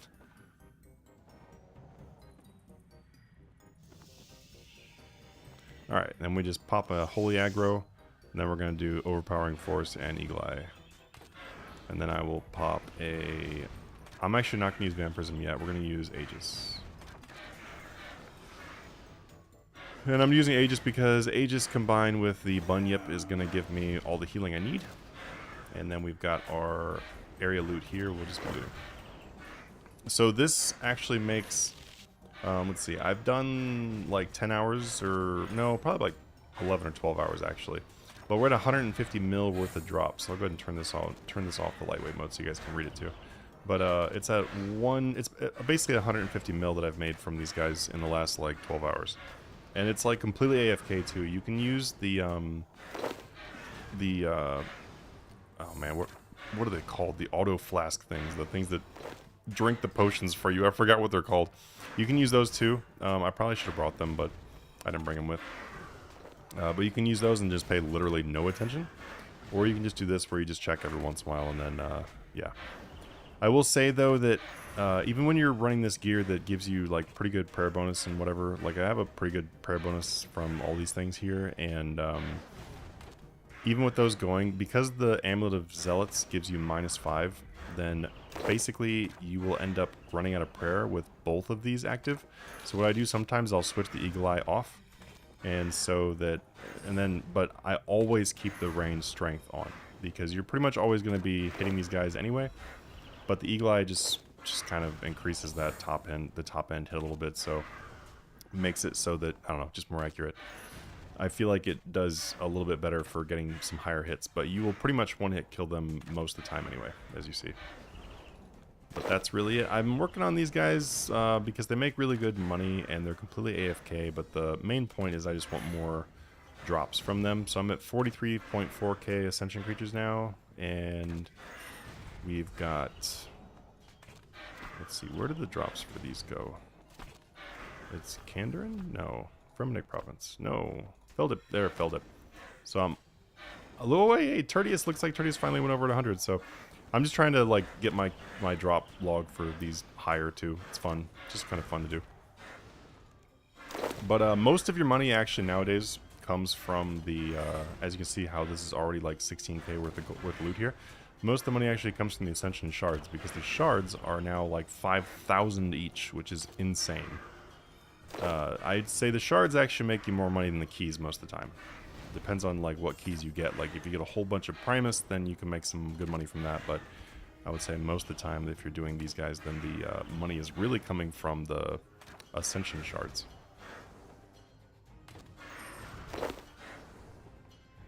Also, so what kind of videos would you guys like to see? So I've got some planned content, and I've actually got 2 videos that are like partially done, like a bunch of clips for each one. So those will be coming out pretty soon.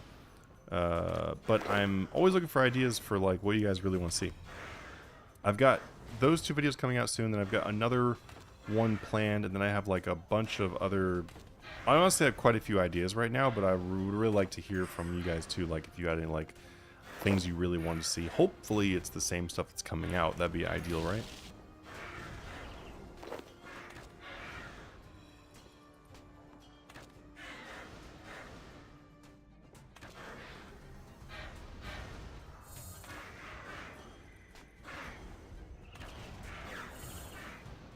Let's see.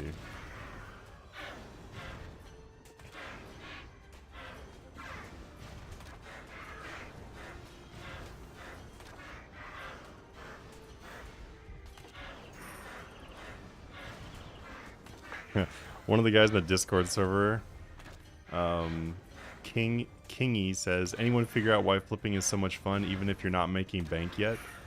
I was like, yes, it's that green bar dopamine. That's totally what it is. We've gotten no keys yet. That's kind of funny. But we've actually already made, I think, over 1 million loot. Going by the tracker over here on drops.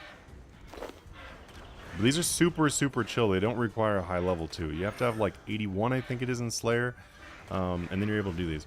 You obviously have to have the 99 for the player-owned Slayer dungeon, but you can always like go visit other people's dungeons too if they have Capsarius already set up. It's actually really annoying to get the souls for Capsarius. I had to do it twice because I messed up. Capsarius was like the very first monster I went to go put in player-owned Slayer dungeon, and I had no idea that you had to actually like place them in the spots.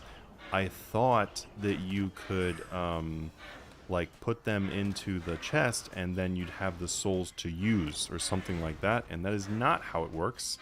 Oops, I forgot to use my Lance Dime sticks too. Let's get those going. There we go. So that's not how it works. You have to actually place them in the spots, which kind of sucks. I really wish you could just put them in the chest and it told you how many souls you have or something like that. That'd be kind of cool. Like maybe let you collect like 5 of each or something like that. But anyway, yeah. So I had to go get them again because I put them all in the chest like a dummy. Hey, there we go. We got a key. We got a Cortus. Some decent money. But yeah, the most of the money is from these Ascension shards. We have 145 of them right now, or 147 now, or 148, sorry, and they're like 5,000 each, which is crazy. Also, with double XP coming up too, the Ascension shards will go up in money. They always do. So due to that, we will be able to make even more money if we're to sell off our stack of Ascension shards, getting closer to double XP. So since these guys already make you somewhere around like 9 to 11 million per hour is usually what I end up getting. Sometimes more, sometimes I get more than that, but I would say the average is like 9 to 11 million an hour. If you saved everything for double XP like the Ascension shards, then you actually would make quite a bit more money too. You can actually bump that up quite a bit, so that maybe it's like consistently 11 to 13 an hour instead of 9 to 11. But even though these aren't like the best money in the planet, they are super consistent and easy and AFK, so that part about it I love. But I also just really want to get the kill count up. Like I really enjoy working on the kill counts.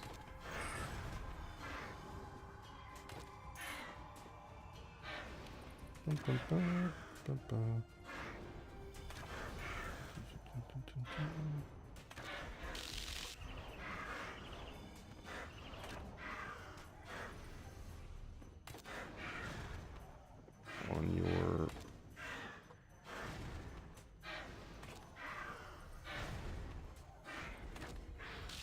Just answering a quick queue. You guys are quiet. For 50 people on the stream, you guys are quiet. No one said anything yet. You still alive out there?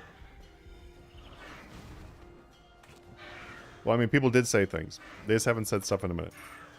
Alright, I'm gonna go work on updating this too. Oh, hey, we got a question. Hey, question, I saw one of your vids about enchanting onyx bolts. For some reason, I don't have a spell on my magic book to enchant them. I'm on a standard spell book. Yeah, you should. It should be in there. Oh, crap. I'm on the lunar book. But it's under the crossbow enchant spell. If you click on crossbow enchant, then I'm pretty sure it opens up all the different ones. Or like bolt enchant, whatever it is. It's all under like one thing. Is that what you're looking for, Harambe? I'm gonna need a bigger camera, man. Camera's too small, sorry. He gives the skull emoji.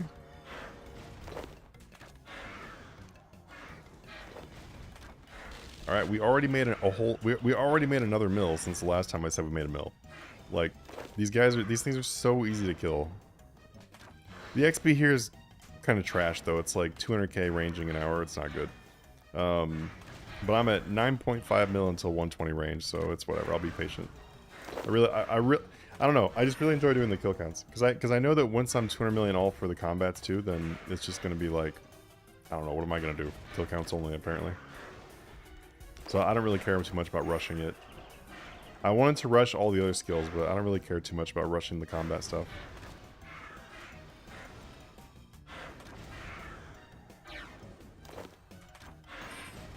Okay, let's get this sheet updated though. Let me see if there's any questions inside the Discord I need to answer though. How do people make higher earnings? Obscenity. I don't know if you're in the Discord. Are you in the Obscenity? Are you also in the stream? Margins on common boss drops seem around 2 to 4 million per buy limit, which doesn't seem worth the effort unless running a billion accounts. Higher tier gear, finding better, less common items with good margins. And yeah, Zach there answered it actually. The higher end gear you do make 10 million or more per flip usually.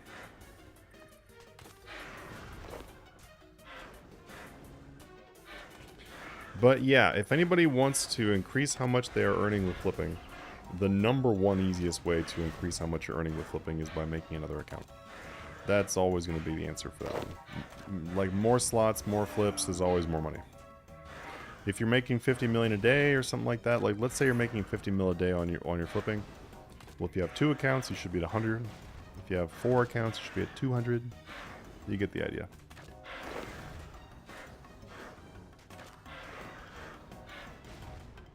Oh, you were on Ancient Magic? That'll do it. Smoke barrage those bolts.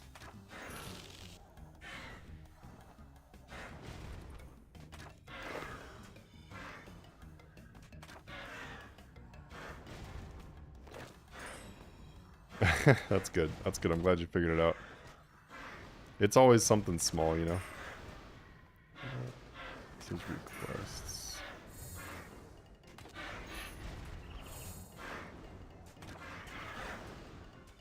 Got some message requests, which I will answer soon.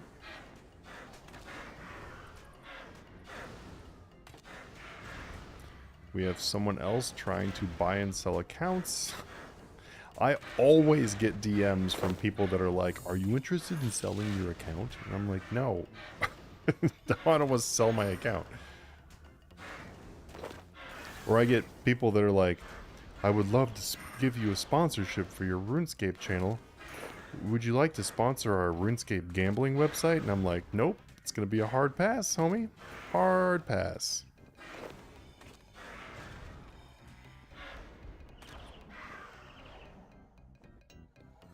I had one gambling website offer me like $5,000. They offered me $5,000 if I was going to do like 3 months of adding in their ad somewhere in my video. And that's all I had to do. They basically going to send a video file over. There was like a promotion for their gambling website. And they just had to add it into my video somewhere and do that and put that in the videos for 3 months. And they just paid me $5 grand. And I was like, no. And they were like, what, really? And I'm like, no. Well, it's not very much work. And I'm like, that's not the problem. Sorry, but selling my soul to Satan is going to cost you quite a bit more than $5,000.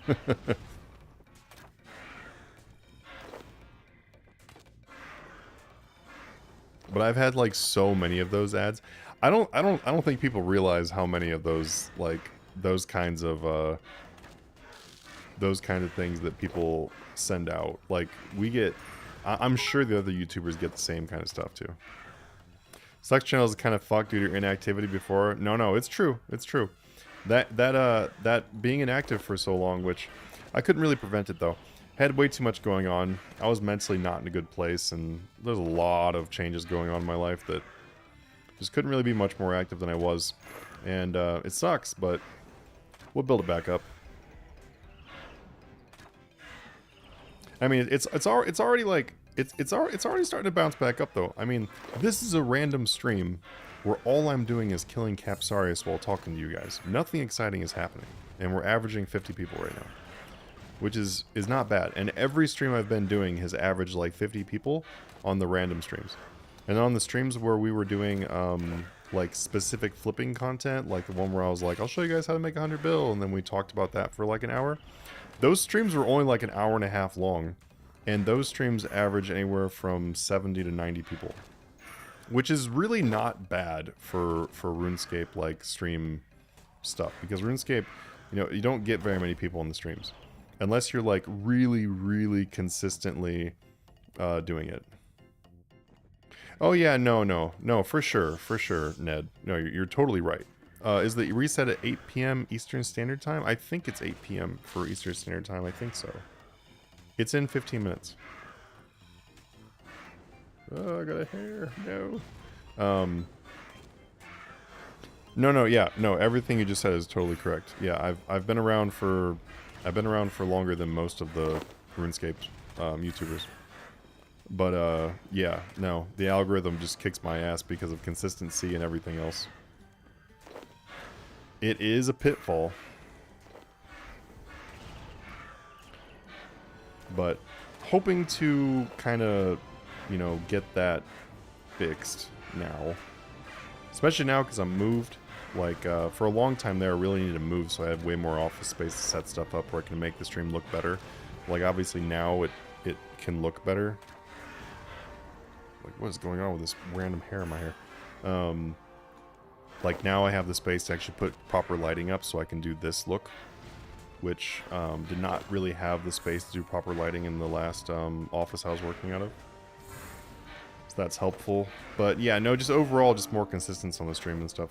Like, more consistent videos, more consistent streams, yeah. Like, all that kind of stuff will definitely be helpful, and I'm going to be trying to hit that as much as I can.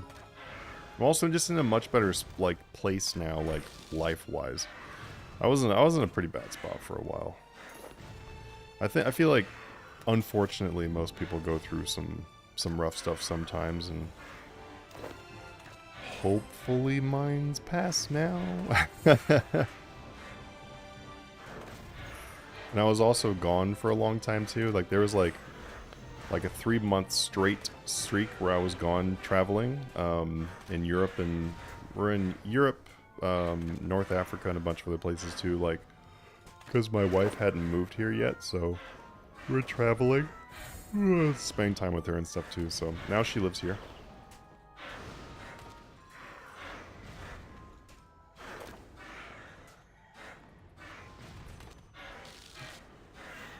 Also, our Patreon numbers also, like, directly reflect, like, that consistency in videos and everything too.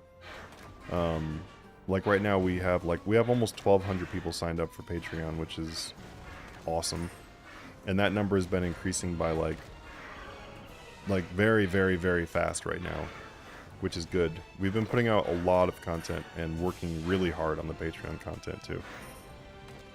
Like, actually right now during this stream, I'm working on updating another sheet. We have like another bunch of things I'm updating to, and we're adding like a couple new categories in the Discord server too. Like, I'm adding actually more free stuff than I am to the Patreon stuff. The Patreon stuff, with the content I'm currently working on, I would say like 70% of it to 80% of it is free content in the Discord server that's going to be added, and then the other 20 or 30% is new like updates and stuff for the Patreon side. But I think that we're really seeing that effort reflected in the number of people that are currently signed up.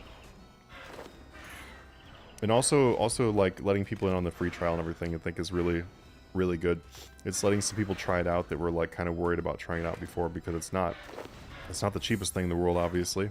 But I really feel like the price is justified, and everyone that uses it feels like it's justified too. The reviews are like almost 100% positive. It's really great. So I feel like those numbers going up and everything is kind of like showing the channel kind of reviving from that big break. I get it, been clinically depressed before. Yeah, I haven't been like, it's not been like clinical kind of thing, but it definitely was not good.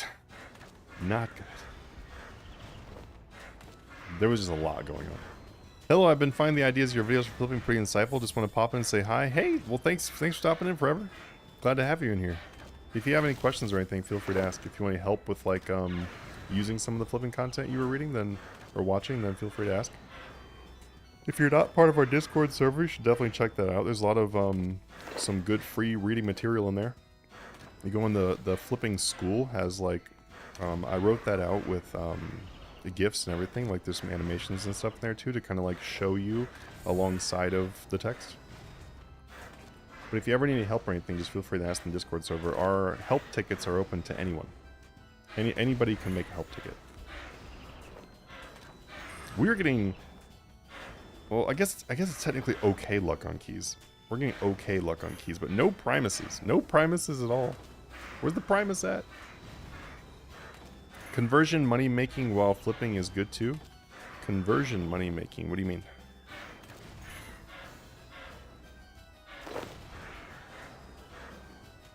Ooh.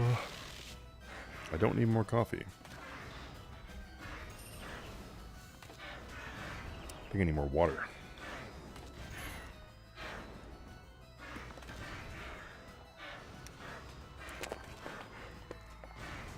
Oh, I get you.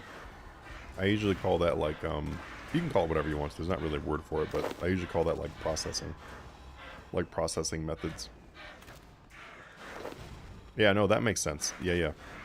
That one's good sometimes. And then also doing stuff like making your own elite tectonic is good.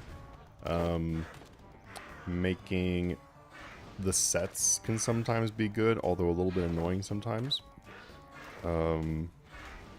Making the anima core stuff is good, like taking the sigils and putting them into the armor is really good.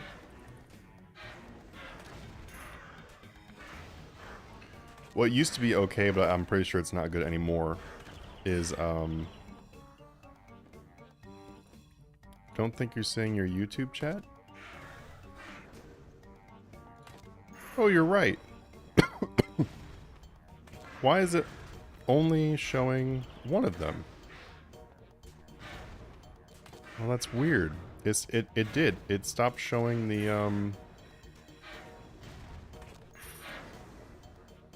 Oh wow. I completely missed all of the YouTube chat. First, oh, that's weird. Been asking yourself from, oh, I'm so sorry. Streamlabs messed up. Streamlabs, it's set on the multi-stream, and it's not showing the multi-stream. Wow, Streamlabs, thanks, assholes. Alright, give me 1 second. I'm gonna read through the YouTube one. Oh, I feel really bad. I really hate missing people's comments and chats. Yeah, it's only showing me the Twitch one for some reason. Well, actually no, it's showing me some of the YouTube. Why is it not showing me the other YouTube on here? It must have bugged. But at some point it stopped showing me the YouTube one. Well, for whoever is still here, I'm gonna answer these things and act like they are still here, so hopefully some of them are. Let's see. Let's see, where did we stop seeing things? Okay, I think it was right there.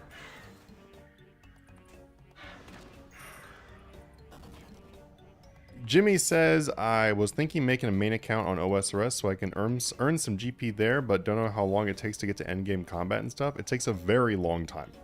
Like a very long time. OSRS is a grind. Like a real grind. But the good thing is, though, is the combat stats, at least. You can, like, completely AFK those, and you can do, like, 15 minutes solid AFK, so... it takes a very long time, and there's a lot of unlocks, but you can get there. I would say to do that if you just really enjoy the idea of playing old school RuneScape, which I do, so I am working slowly towards that, but it is a very, very long grind to get to the end game for that game.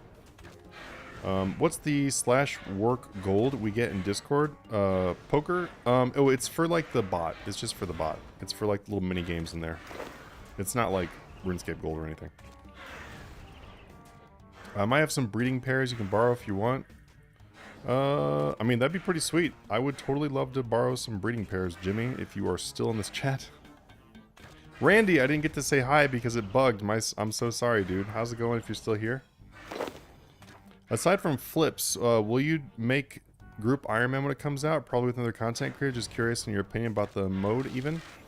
I might do group Iron Man because I've been really against the idea of doing Iron Man because they've, in my opinion, ruined Iron Man a few times, and so that's why I had no interest in making it. But I might be interested in doing group Iron Man for RS3. That's potential, yeah. Where's the best place to get prices and to sell Halloweens and Santa? I bought one of each a while ago for 900. Now I'm scared to sell them, simply lack of info. In our Discord server, if you go to trades, we require players to post the prices that they're offering to buy and sell at now, for transparency. So it's no longer just like, guess how much it is. So you can go in there and you can get a pretty good idea of what stuff's actually going for because you can actually see the prices. We're the only Discord server that requires people to do that. And it's also an advantage to the players that are doing that too. I know that some players probably think like, oh, I don't want to post it because I'm trying to make money or whatever. But the thing is, though, is not everybody cares if they're not going to get the perfect exact price, but they probably aren't going to reach out to players anywhere near as much if they don't have any idea what you're offering, because they also don't want to go through the hassle of getting a whole bunch of stupid offers. So people will actually reach out to you more if you post your price. Would you recommend active flipping an OSRS and just overnight flipping for RS3? That's actually a really good way of doing it. Active flipping on OSRS is really good. It's really good money. It's really fun. I actually think that active flipping in old school RuneScape is more fun than active flipping in RS3, but I much prefer overnights and inactive flipping for RS3. That's usually what I tell people, is that OSRS is amazing for active, and then RS3 is the king when it comes to inactive or just like slow buying, slow selling. Are you planning to make money off of Deadman mode? No, because RuneScape, like for swapping or something, if that's what you're talking about, RuneScape has made it bannable offense now to do swaps for Deadman mode and stuff like that, so that will not be a thing. So I'm probably not really going to make much of anything off Deadman mode. Kylord says, I signed up for it, but I ain't going to sugarcoat and probably not make much from the free trial because I'm not going to be at my PC for the next 7 days. Bro, why didn't you just wait till you were going to be at your PC then? Just going to do it what I can when I can on mobile. I mean, it makes sense. I mean, hey, like I said, it is... The content on there is like, literally you can just insert price here. So, you can still make some good gains on there by just very casually doing it and just taking, just doing it when you can. So, but I would say that if you're going to be having long breaks in between, like let's say you're going to post a price and then you're just going to wait for a while, then I'd really go for the ones that on the risk column they say low risk. If you spent 10 years on OnlyFans instead of RS3 merchant, you'd probably be retired by now. I don't know. I have, like, I mean, as you can see, the Patreon everything is a paid content. I have made a decent amount from this, and I also did not have to sell pictures of my whatever you would sell on there. So hard pass on the OnlyFans. Flipping to X in 24 hours from 0. Oh, the ideas for the videos. That could be fun. That could be fun. I am planning on doing some kind of series like that eventually. Sometime soon. That one requires just a lot of effort, a lot of time. So I need to make sure my other things I really want to get out are out of the way first. Do you play other games? Path of Exile, WoW, D4? I don't play any of those. I'm interested in playing WoW again, possibly sometime. I play New World, even though New World's kind of dead now, so I don't play it as much as I did. I really wish that game would revive up. But I am really excited for Brighter Shores. I'm also really excited for Ashes of Creation. I don't really have any interest in Diablo. I have given Diablo a try. I enjoyed Diablo on the iPad, but that's probably about it. Path of Exile, I tried it. It's not my kind of game. It's very similar to D4, except or similar to Diablo, but I find it worse. So I really don't have any interest in Path of Exile at all. I play Black Desert Mobile.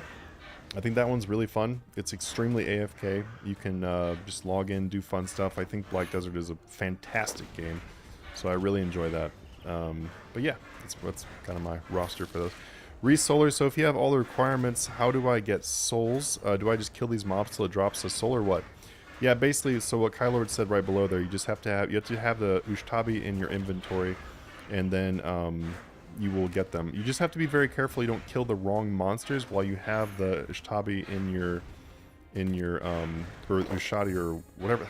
I forgot how you even say it, but the Ushati or whatever the hell it is. The Slayer thing.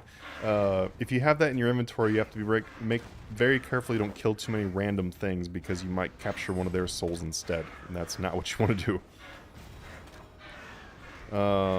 What's the name of the auto flasker? Oh, shoot. What's it called?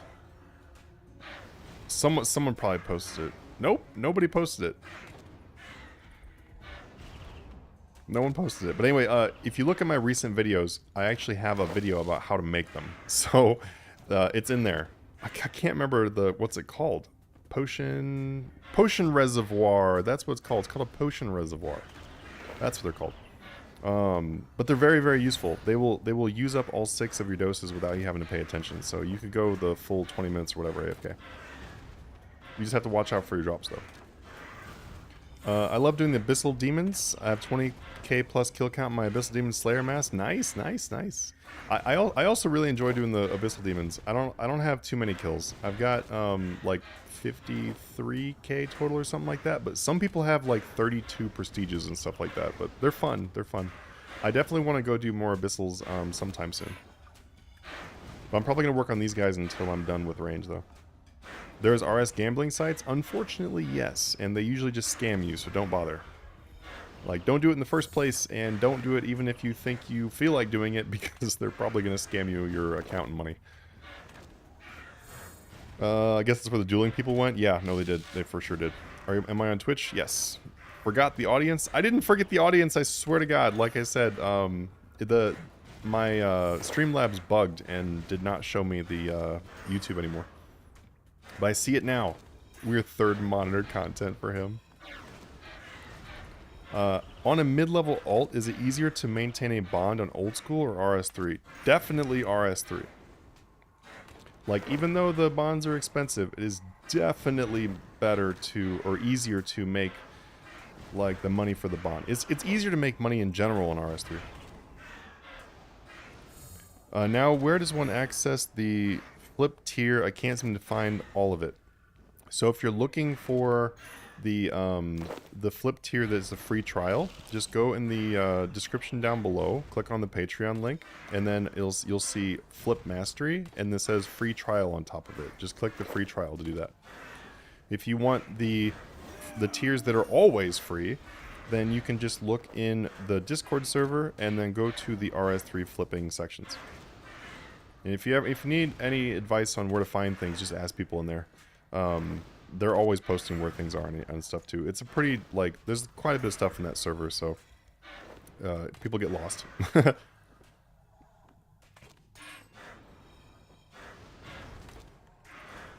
Okay, I think that now it's actually...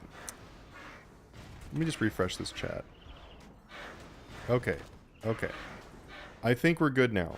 If I haven't read your question or whatever, then chances are then Streamlabs just bugged and removed your message or something from this. So anything you say now, I should be able to read. Streamlabs is being a derp today. Here I am trying to answer people's questions. People are asking questions and it looks like I ignored them. It's terrible.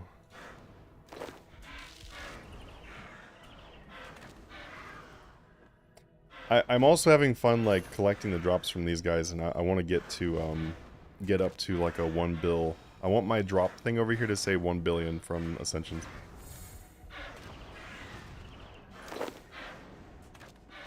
It's gonna be only Ascensions. It's gonna be a 1 bill drop.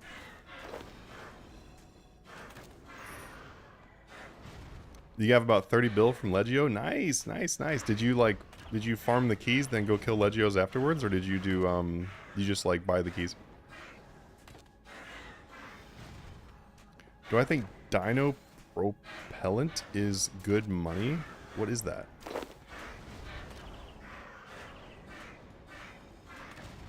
Dino Propellant. I don't even know if I know what that is. Dino Propellant. Oh, it's to make Dine Arrows. I haven't done anything with Dine Arrows yet.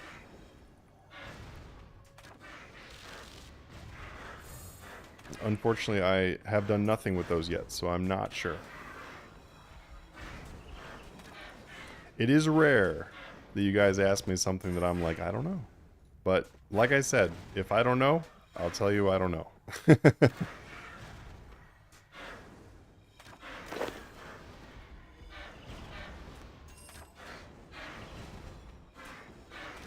But I mean, hey, if making the Dine Arrows is good money, then it's good money.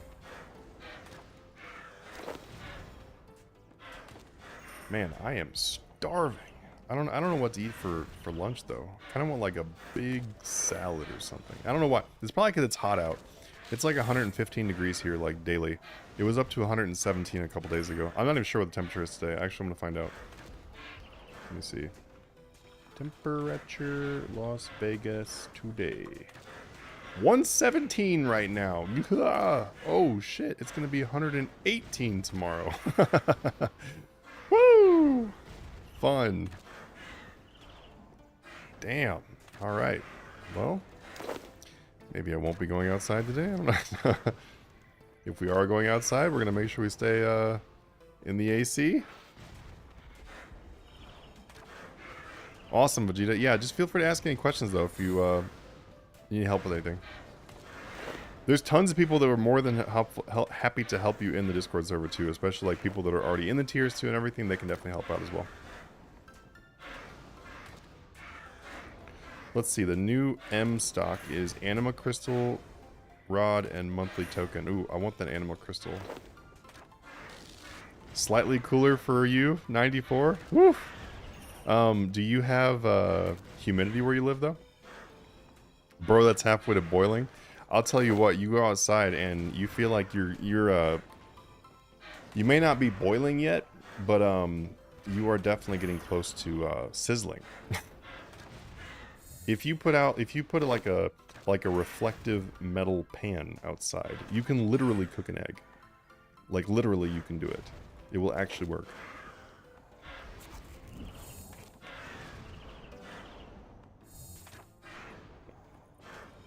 You know how most YouTube channels like have something that they're like people do, you know, like that the subs do, like I don't know, we all wear a purple shirt or some crap like that. We should start we should start Capsarius Dungeon Crew, where everyone is working towards their 1 billion loot tab from Capsarius. All right, I'm gonna switch over to Vampirism now. I like waiting on the vamp for a little while when I start this, because that way when the Bunyip dies, then I have Vampirism going. That's why I don't start with Vampirism, by the way. And most of the time too, if I think I'm gonna be sitting here for a long time, then I will like use extenders and stuff too on the auras. Where do I live? I live in Vegas.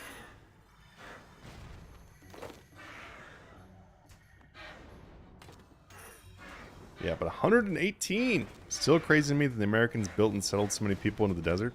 You know, it's a funny thing, but most of the like super luxury exotic places in the planet are in deserts. Like think about it. Dubai, desert. Vegas, desert.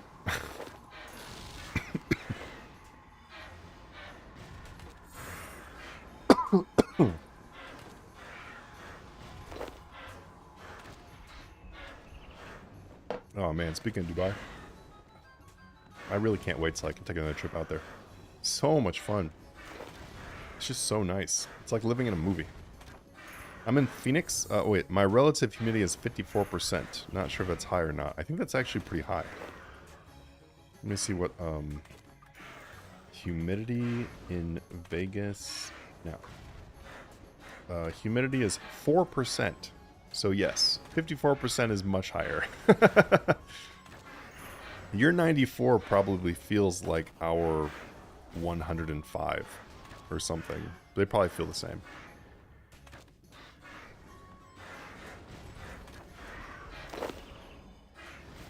I wouldn't say it feels like the 110 plus here though, because like for me, when I go outside, I feel like anything that's like 110 and below, it doesn't bother me at all. Like if it's like 108, I'm like, it's whatever. If I'm not standing out in it for a long time directly in the sun, then I don't care. But, you know, standing in the direct sun anywhere sucks. But, yeah, I feel like it's about that point, like 110. Anything above 110 Fahrenheit, and I'm just like, fuck. Like, you just start cooking at that point. I'm in Phoenix, only 113 day, pleasant day here. Nice! Lucky. So much cooler than here, man. It's 117. Our tires are going to be melting. You're at half our temperature in Australia? Oof. You know, I'm not sure if I want to trade for like much cooler. I actually enjoy it being like 100. Now 117 is too much, but I actually like it when it's like 100 out though. It feels nice. It feels nice. We got a lot of palm trees here. Palm trees, pools, resorts, all that kind of stuff. So it just gives you like this feeling like you're constantly on vacation. It's nice.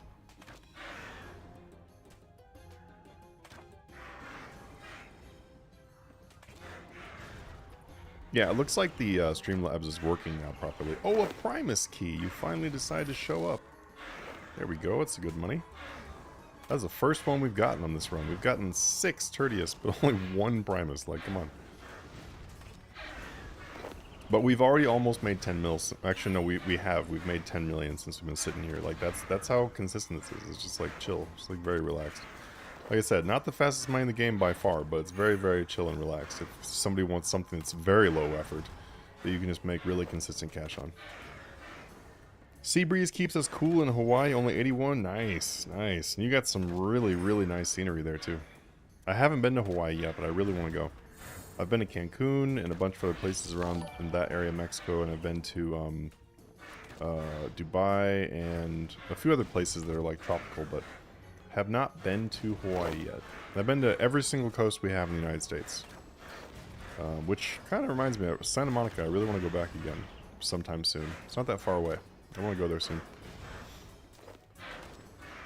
I like Santa Monica because you sit there and the planes are like flying, like they look like they're basically taking off from the beach, and it, yeah, I just like the whole, like, you know, like I feel like I'm in a movie vibe, you know. It's really fun. 88 in Kansas, only 41% humidity. That's still so much more than us though. We have 4% humidity. 71%. Devil Jesus. 71%. My God, bro. It's like you go outside and you just start swimming around. You just like swim from your front door.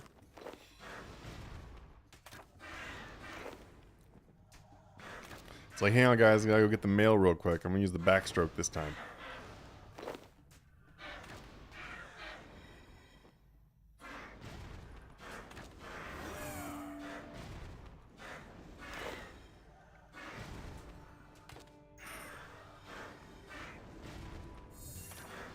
Alright, we have a whole bunch of people joining the Discord server too. Feel free to join the Discord if you're not in there. We have 12,000 people. Love to have you in there. Even if you have no plans at all of doing the Patreon stuff, that's totally fine. You can just come in and join and like just talk about flipping. People are always like talking about investing, flipping, all kinds of stuff in here. It's a really great. We really try to make it like a really good, welcoming, friendly community. Like, so we don't really tolerate any kind of like toxicity. That includes in the flipping chats too. It's all about teamwork. Like, we're trying to like make as much money as we can, like together, like as a team. So any kind of like if we see prices that are like, I don't know if that price looks like a good price, whatever. Even if it's like, you know, we have like a radar for manipulation kind of thing. Or if someone's like, oh, I sold these for this, and it's like, no, that's not the price. It doesn't happen too often, but obviously it happens. And we always really try to make sure that anything that people post is very accurate. And just trying to keep the teamwork going. I've been bored lately, just been doing Arc Islands. Wait, Archaeology Islands or Arc Islands? I don't know why, I just love hunting the turtles and the teletraps. Wait, there's a teletrap spell? I don't think I've used a teletrap spell. What is that one? Because I hate doing turtles because I don't like doing the traps. I don't know why. I love doing Arc though. Here, let me see what some of my quick chats are for Arc. I was working on them for a while, but now I switched more to the PVM side. We got 55.8k bamboo. Let's see how many salt we have. We have 100,951 sea salts. I didn't realize I was at 100k already. You can tell I've spent a little bit of time on the Arc. Let's see. 25.1k mushrooms. I'm gonna be working on mushrooms again really soon though, because I really need mushrooms. I need those to make a lot more of the chimes. Well, let's see. Wait, did we do bamboo? Yeah, we did bamboo. Bamboo, sea salt. Let's do my fish. I also did some fishing on Waco docks. We had 11.4k fish on Waco and Wales docks, just for the fun of it, because no one does that, you know. Lunar spell? I'm gonna have to check that out. Wait, I'm on Lunar. Teletrap. I love checking out just like fun stuff to do if I haven't done it. Let me see. Teletrap. Trap. I don't see anything. Oh, there. Trap telekinesis. Collects trapped animals and resets the trap. Ooh, that's pretty sweet. Oh, I like that a lot. Because that's what I don't like about doing it, is having to reset the trap. I just find that really annoying. Oh, I might try that out. Yeah, I definitely might try that out, because I could always use more turtle shells, because I never do turtles. What I usually do for turtles is I just convert things into turtle shells.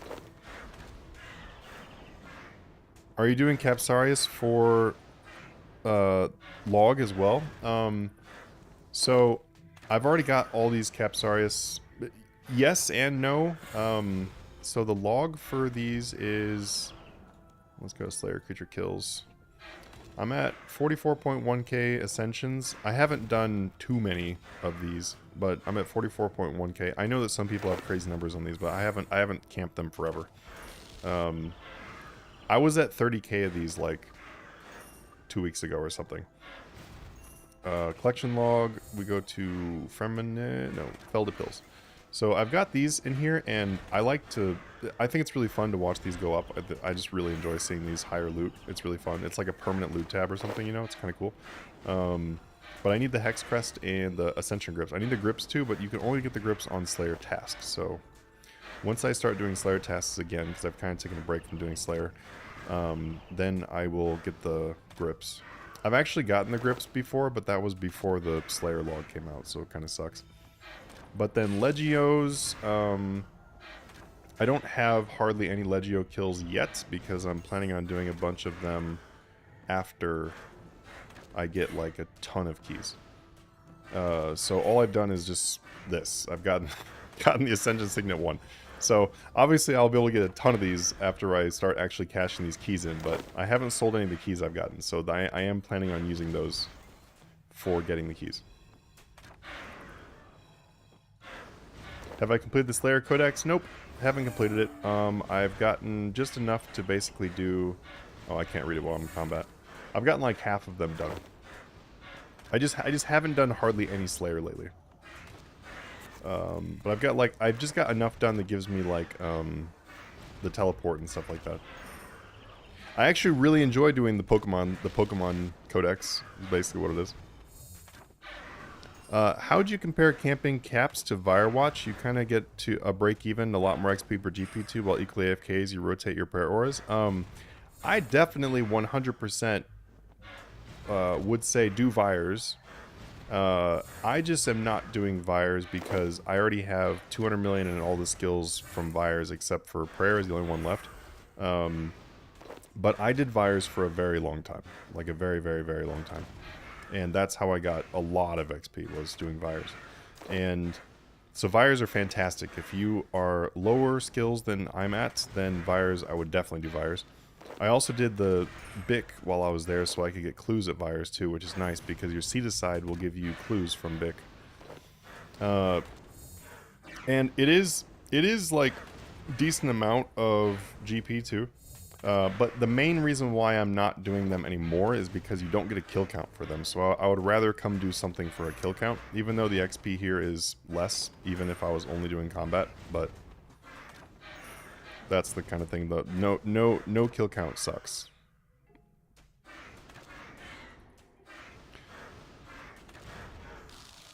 All right, Kylord, I think he's probably already gone, but see you later, dude.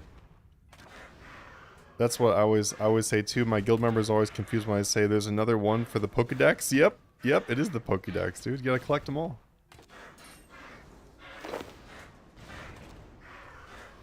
No, I just actually took like some time and did a bunch of tasks. Like I was at like 19,000 or something for a rune score, and now I'm at 20.8k.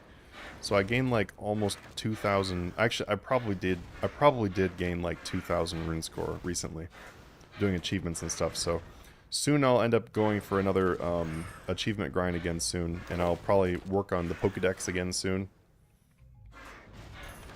It's just tough though because a lot of my time has to be spent doing like the content between the Discord and the YouTube and everything. So and then balancing that with real life, it doesn't give me a whole lot of time to like, you know, sit and do Slayer tasks or quests and stuff, which kind of sucks, but it is what it is.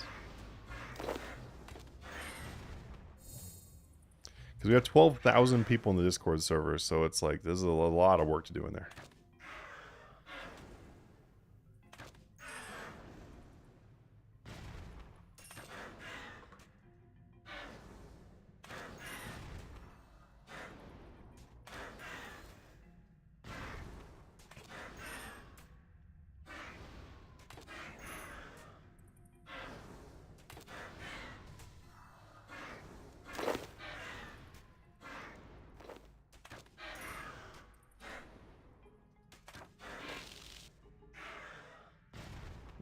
My wife is raging because she can't fit everything she wants to fit on the poster she's making for this weekend.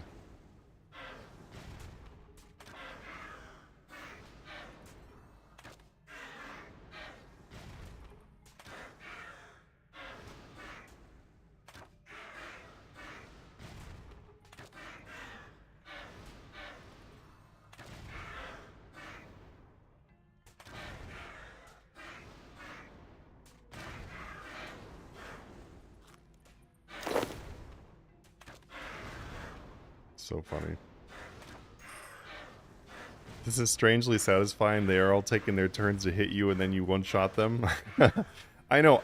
I don't know what it is too. It's like that's also why I like using this crossbow, like this crossbow override. I don't know. It's like very satisfying to watch this bolt go kill them in one shot. I don't know what it is. I love this hold spacebar down and click trick from your Onyx Bolts video. Does it apply to anything else like fletching? It's mostly just for enchanting. It's mostly just enchanting. There are some other things that it does work for though. If you do like the 3-tick kind of stuff, like cooking, it works for cooking. You can just keep on spamming the cooking stuff and it goes way faster. But it applies for more things, but not too many more things in fletching.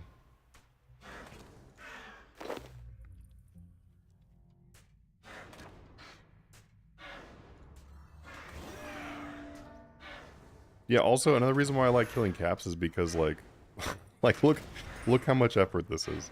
This is like no effort at all. It's like 0. You pay attention to nothing. Like if I was doing Abyssal Lords or like Savages or something like that, I would still have to pay some kind of attention.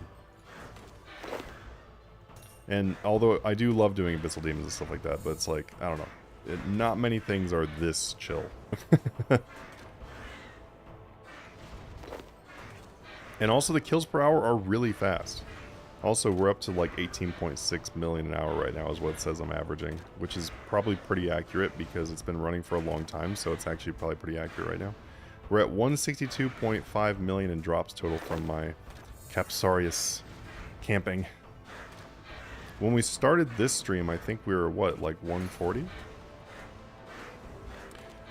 Bro, how far are we from that sweet 5.8? Really, really close. I would have easily been done with it if I was really working on it, though. But I only have combats left. And we're at 5113. I would have already long been done, but I've been doing other stuff that I'm already 200 million in for a long time. Like when I was showing the archaeology stuff, like 100,000 salts or whatever mined, like I probably mined like 30,000 salts or something like that after I was 200 million in mining. Like, I picked doing the skilling stuff even when I was already maxed out in the skilling stuff. Too bad 83 got nerfed. It could be 5.8 by tomorrow night. Yeah, it's true. It's true. I'm really not worried about going like the fastest methods now though. I just want to do like kill counts and kill counts, quick chats, logs, that kind of stuff. So I'm almost done with Ziliana. I was really working on Ziliana recently too. Yeah, I'm only missing the pet. So I'm at 1681 kills, which are like all pretty much done recently. I was training strength by killing Ziliana, so hopefully she eventually gives me this goddamn pet. I did the Chaos Elemental, which pretty much you only want the pet from Chaos Elemental, and then you're done. Like you don't get the rest of this from Chaos Elemental. The rest of this it comes from Revenants. So I just finished the Chaos Elemental. Got that pretty early on actually. Let me see how many kills we had. 828, and got the Chaos Elemental. But yeah, I mean Ziliana trash drops, like the drops are complete crap, and then the Chaos Elemental gives like absolutely no XP. Like, it's really, really bad. But it was whatever, though, because it was just fun to do. So I'm just doing stuff like that as I work towards maxing these out. I'm really not trying to or caring about doing them the fastest way. They'll get there anyway. I mean, like, doing caps, if I sat and AFK'd this for 10 hours in a day, which is really easy to do because I work from my desk anyway. So killing these is, like, no effort. So I can very easily do 10 hours in a day. And that is 2 million ranged XP. It's 2.5 mil total XP per day, or 2 million range XP per day, which really isn't that bad. Like it'll eventually get there, because range I only have 9.4 million to go until range is done. So I don't really need to go like super fast anymore. Strength is another one I need to do before Master Max, and I need 26 mil strength. So that's it. It's like 35 mil XP and I'll be Master Max. And then back on the comp grind sometime soon. I'm really, really, really close to comp actually. Believe it or not. Really close. It's pretty much just quests. That's why my Quest M cape is like, Master Quest cape is like just over halfway. It's quests. So once quests are done, then comp is pretty much done. I've done pretty much everything else I need for comp besides quests. And then Comp T is mostly just missing the quest cape too. Like I've done the champion scrolls and like a bunch of other crap. I've done the statues, I've done like so much stuff, I just mostly need the quest to get done.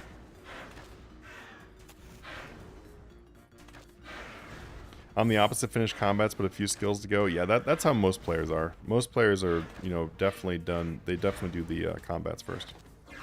What's your most fun high-level RS3 boss you enjoy the most? I remember when I last played 2 years ago, Croesus was awesome with those glittering 800 mil crypt tops.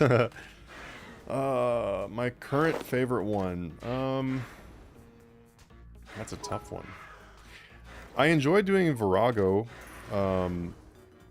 I enjoy doing Virago when I can find a good team for Virago. AOD is pretty fun too.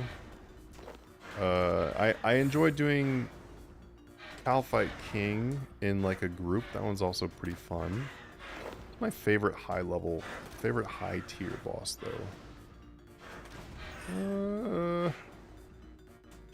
Tough one. Maybe... Gosh, I don't know. The Blackstone Dragon is really cool. I really enjoy Blackstone Dragon, if you even consider that to be a high tier boss. Let's see, what else is really fun? I don't do a whole lot of bossing too. That's another reason why I'm trying to think of what my favorite one to be right now.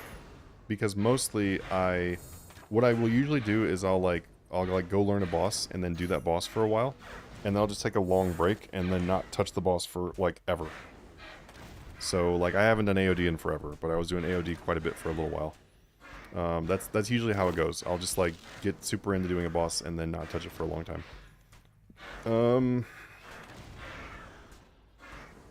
Man, I don't know though. I don't know. My mind keeps going to Telos because I do enjoy doing Telos. It's pretty fun. Like, when I learned how to do Telos with no food, then I found Telos to be really fun to do. And, Arc Glacier was also pretty fun too.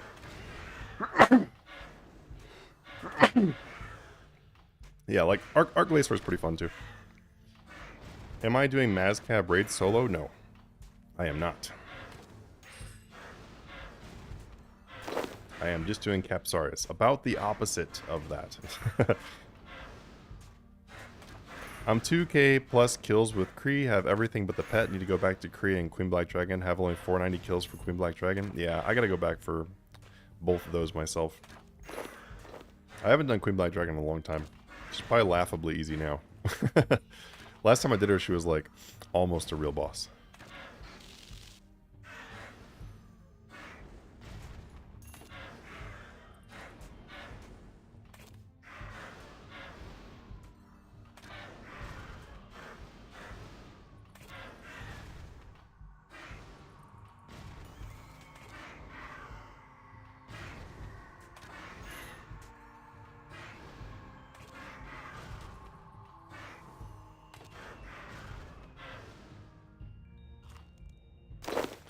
My wife is getting very angry at me for asking her to make this poster.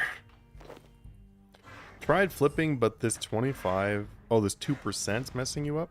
Don't worry too much about the 2%. What you need to do is just, like, figure out the average margins that you're supposed to be aiming for on the item. And then just focus on that. Like, I don't really pay much attention to the tax anymore, because I know that, like, let's say I'm flipping a Nox Scythe, and I'm making 20 million on a Nox Scythe. Then even with the 2%, then I'm good, and I know that I'm good, so I don't worry about how much tax I have to pay on that, you know, Nox Scythe, because it's whatever. I know that I will make profit when I flip it for 20 million.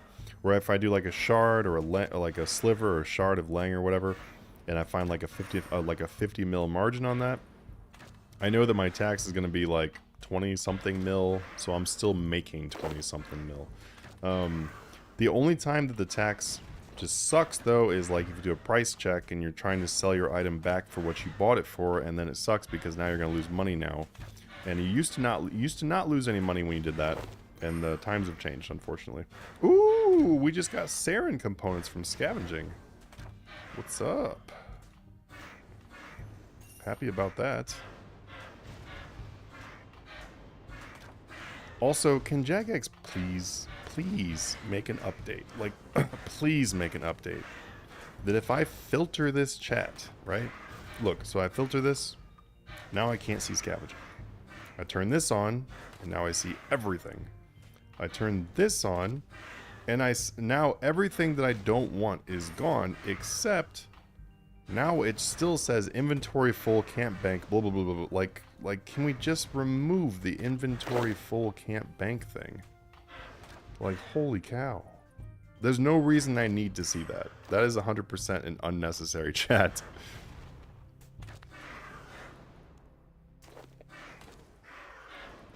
Like, it'd be so nice. Then all I would see is, like, my, scavenging perk, because I would love to just see that. Like, I can use the Alt-1 thing and see what all I got from scavenging, but it would just be cool if I could just look over here and just see that.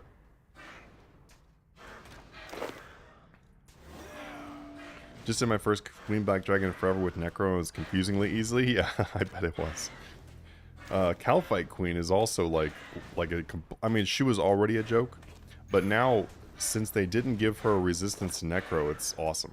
We should honestly all go kill Calphite Queen before they, like, update her resistances or something.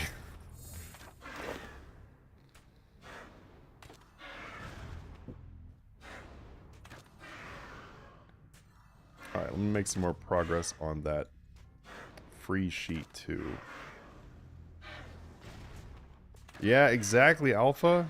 The chat filter is so dumb. Like, what's the point of filtering out pointless chat if I can't filter out pointless chat?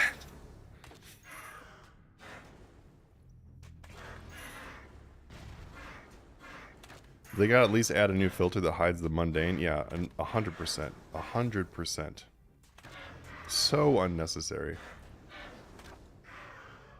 Alright. 424 coins.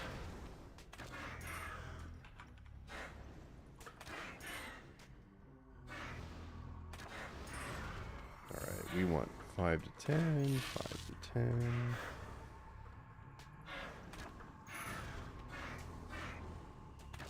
Hey, Lena! Yeah, I miss RuneScape too. That's why I'm playing it.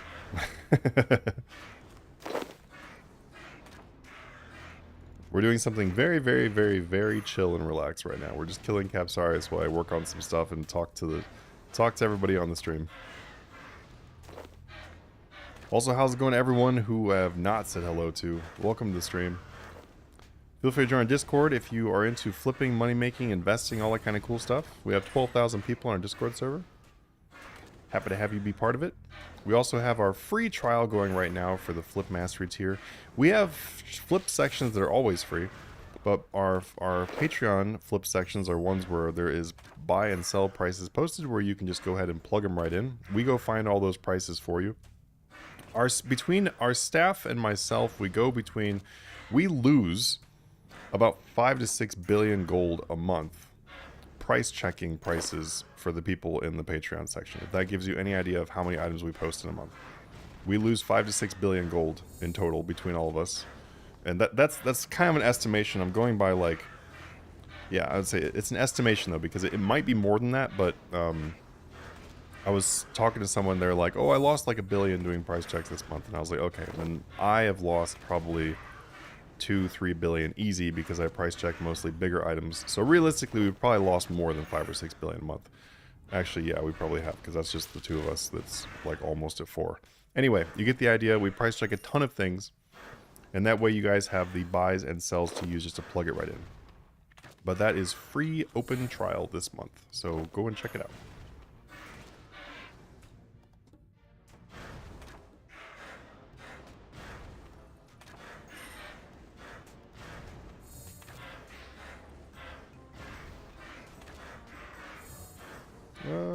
One second. Someone's asking about the annual.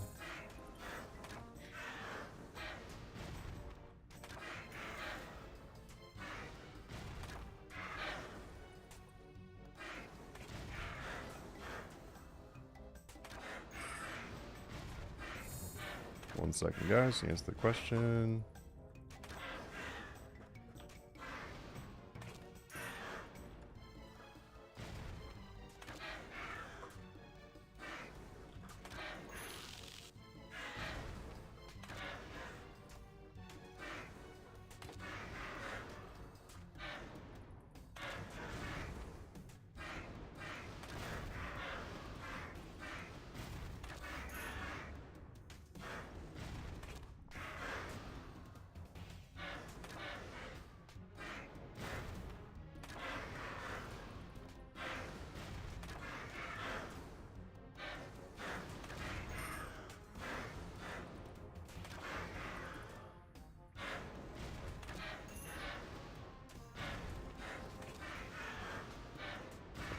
One sec.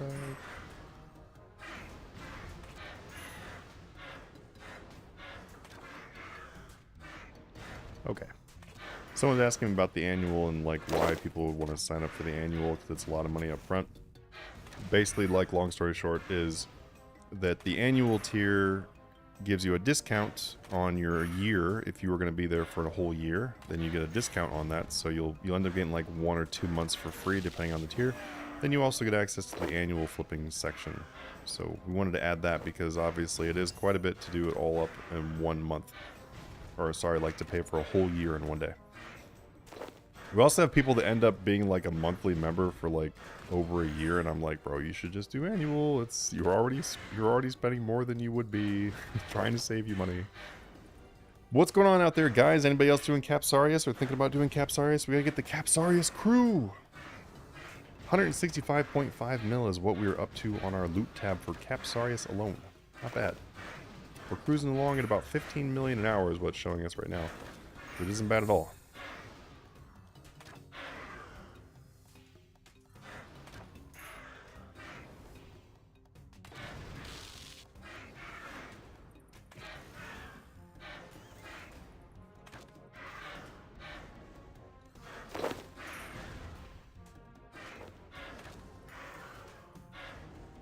I'm going to work on this spreadsheet a bit too. I'm going to update all of the ranges on the free sheet. Let's see.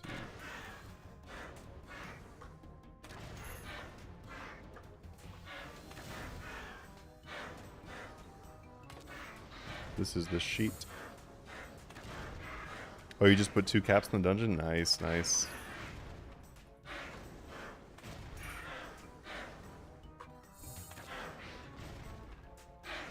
I'm gonna have caps in the dungeon until, basically until it's at 16 prestige, I guess. That's like 4 months of caps, though. To get to 16 prestige is like 4 months straight of doing caps. I don't know if I'll dedicate that all in one go. I don't know about that, but I'll probably have these souls in here until I have 16 prestige. I don't really care too much about going past the max prestige. Like, it actually is possible to do the prestige where it says lots, which is anything above 16. So maybe I will go till it says lots. I don't know. That's a long time, though. Holy cow. That'd be a crazy dedication to caps. I am farming Tetra compasses with goblins using 4 collection, doing archaeology. So for Warforged, nice, nice. That was the one I was using for Tetra compasses too. I have like 150 Tetra compasses I need to actually go do. Scriptures are going down like crazy now. A ton of people are doing bosses like Karapak anymore, I reckon. Well, if scriptures are going down, then that means a lot of people are doing them. They'd be going up if people were not doing them. Because that means less are coming in the game if they're going up. Tips for Risen Ghosts. I can only ever do like 10 kills a run. I haven't killed too many of the... Oh wait. No, I just... Let's see. What did I do for those? There was something I did for those where I was just totally AFKing them. Those kind of suck though because they have like crazy high HP. Someone else in here could probably give you a more accurate answer though because I've only done like 1 Slayer task of those.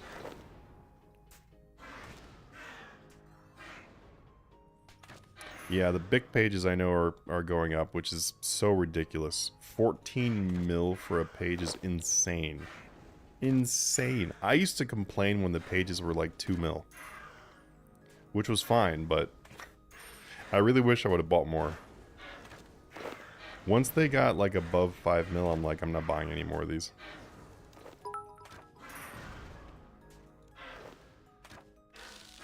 The problem is like, it is easily the easiest way and best way to get clues though. Never mind me buying it again, lost 45 million 2 pages. Oh my god.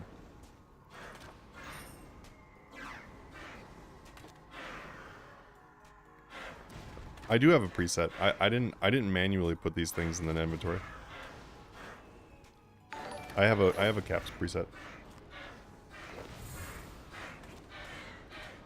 You might have saw me go back and put the attuned crystal teleport seed away or something like that, but that's it.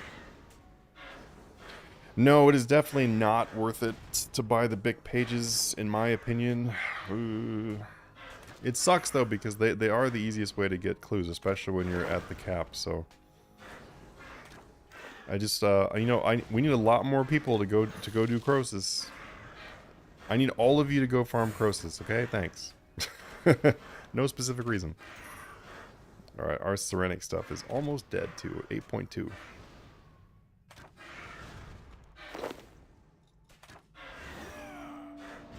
The price easily cashed down. I'll be honest with you, with how much the big pages are, and the fact that the big like offhands, the Crosis offhands have gone up so much, I'm so surprised there isn't more people doing them.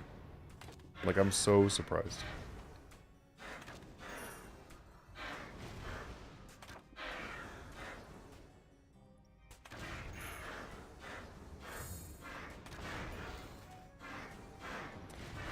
Crypt Bloom could go up.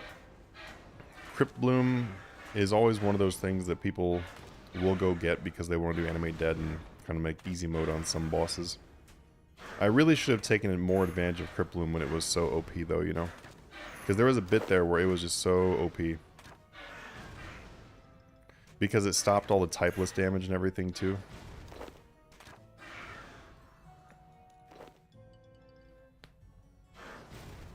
Yeah, no, I mean, honestly, Crosis is probably really, really good money right now. I'm so surprised that there's not more Crosis stuff. Like, I really expect soon that people will start doing more Crosis because of how much, like, the stuff has, like, tripled. Like, literally tripled. That core hammer was 80 mil. Now it's like 300 mil or something like that. Here, let me see how much they are. I think we priced these not too long ago. Let me see. Yeah, it's like 300 million for a core hammer, and the fire torch is also like 300 million. Yeah, 300 million. Both of those items were literally 100 mil or less. And then the big pages were like 2 or 3 mil. Now they're like 14 or whatever. I'm so surprised that people are not camping Crosis right now with like how much money this stuff is worth. Great time to go get your Crosis pet. Please go do it. I need you guys to go and do Crosis on like 20 accounts. Let's see where our kills are at. 44,642 kills. We're actually getting really close to our first prestige. We're about like 12 hours away from the first prestige for these guys. Nice! Got 4K kill count with Crosis all logs. Nice, nice, nice.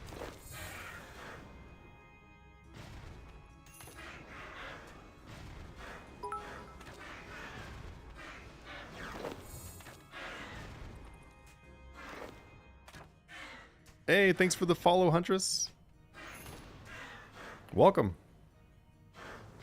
We're just sitting here chilling and talking. I'm working on a spreadsheet in the background here. Just solo it with several different accounts. Do you have a guide somewhere for your Caps AFK preset? Yeah, I showed it in the, like right before we came here, I showed it. So if you watch the stream afterwards, yes. But I can also show you guys after I need to go bank, which won't be too much longer. Actually, no, it'll be a long time. It's like an hour from now. But pretty much what I do, and you can switch some things around. Like this is by no means a perfect setup. It's just the setup I like using. But I use full Serenic because I don't know, the cost is negligible if you're going to be using like tier 80 or whatever, and I personally would prefer just a little bit more oomph because getting more one-shots rather than leaving them at a couple HP or whatever, like watch, okay, right there, so you got 52 HP, right? Like getting more one-shots in here greatly increases your kills per hour, which is way more money per hour. So I'd say like the difference between using tier 90 and the difference between using tier 80 or whatever is kind of negligible. So personally, I don't really care. I just use the Serenic here. But you could just use tier 80. And then besides that, I use Decimation. I feel like Decimation is the best option to use here. of all the different options. You can use Decimation, Zerite Bow, Saren God Bow. You just need something that doesn't use arrows, because if you're using arrows, it becomes too expensive. So you don't want to be using arrows. So I prefer to use Decimation, and then Decimation I've got E4R3, and then P5 Genocidal. You could just use P6. There's nothing wrong with using P6. P6 is better. I just didn't really feel like rolling for another P6 right now. So you could totally just roll for another P6 if you want to, and then put P6 on there instead. I will maybe update that later. I don't know, but I was fine with doing P5 Gen, because later on I will probably also be doing these on like Slayer task and stuff too. So the Gen will help with that. And then I need to redo my armor perks, so don't directly copy these armor perks. You want to set these armor perks up a little bit differently. So I've got Scavenging, which is the only thing I would keep that I've got on here currently. So I would not use Impatient 3 because we're using Legacy, so you don't need Impatient 3. Wait, does this do anything on Legacy actually? Does Impatient have a different effect on Legacy, or does it just literally do nothing? I think it does nothing. If it does something on Legacy, maybe I just don't know. But I would keep the Scavenging 4. You need to have that. Otherwise, this would just be a really bad idea not to use that. And then on my legs, you really do not need Enhanced Devoted. Crackling 3 is what you want. Or just some kind of crackling on there. You just want a high tier crackling. So I would use Scavenging, Crackling, and then probably switch out those other two. You can use like Absorbative or something like that. Would also be not a terrible thing if you don't want to put something else on there. You could use Biting. Biting would be absolutely excellent. I'm going to switch out one of the things for Biting. I would definitely put Biting on there. I use Enhanced Nightmare Gauntlets purely just for the stat bonuses, because you don't really get much of anything else from this when you're on Legacy. And then Enhanced Fleeting Boots, exact same thing. I just use them for the stats. Because tier 90 and tier 90. And then the Luck of the Dwarves. You can definitely just switch Luck of the Dwarves for something else, because you could use your luck where you always have that tier luck and then not use Luck of the Dwarves. You could just use a Stalker Ring or something like that, so you get a higher crit chance and everything. Ideally, a Stalker Ring would be better. So there are a couple changes you can make. This is by far not perfect. I'm just using Pernix Quiver, no arrows, just for the bonus, and then Scripture of Jazz, which is not active. You really don't need Scripture. Like, the Scriptures aren't going to help you here anyway, because you one-shot these guys almost all the time anyway. So you're not going to stack up, or there's be no point to the extra damage at all. So there really is no book that would be useful, so I just use an inactive one here. And then for the inventory, I'm using an Enhanced Excalibur and Elven Ritual Shard. You need to have those for sure.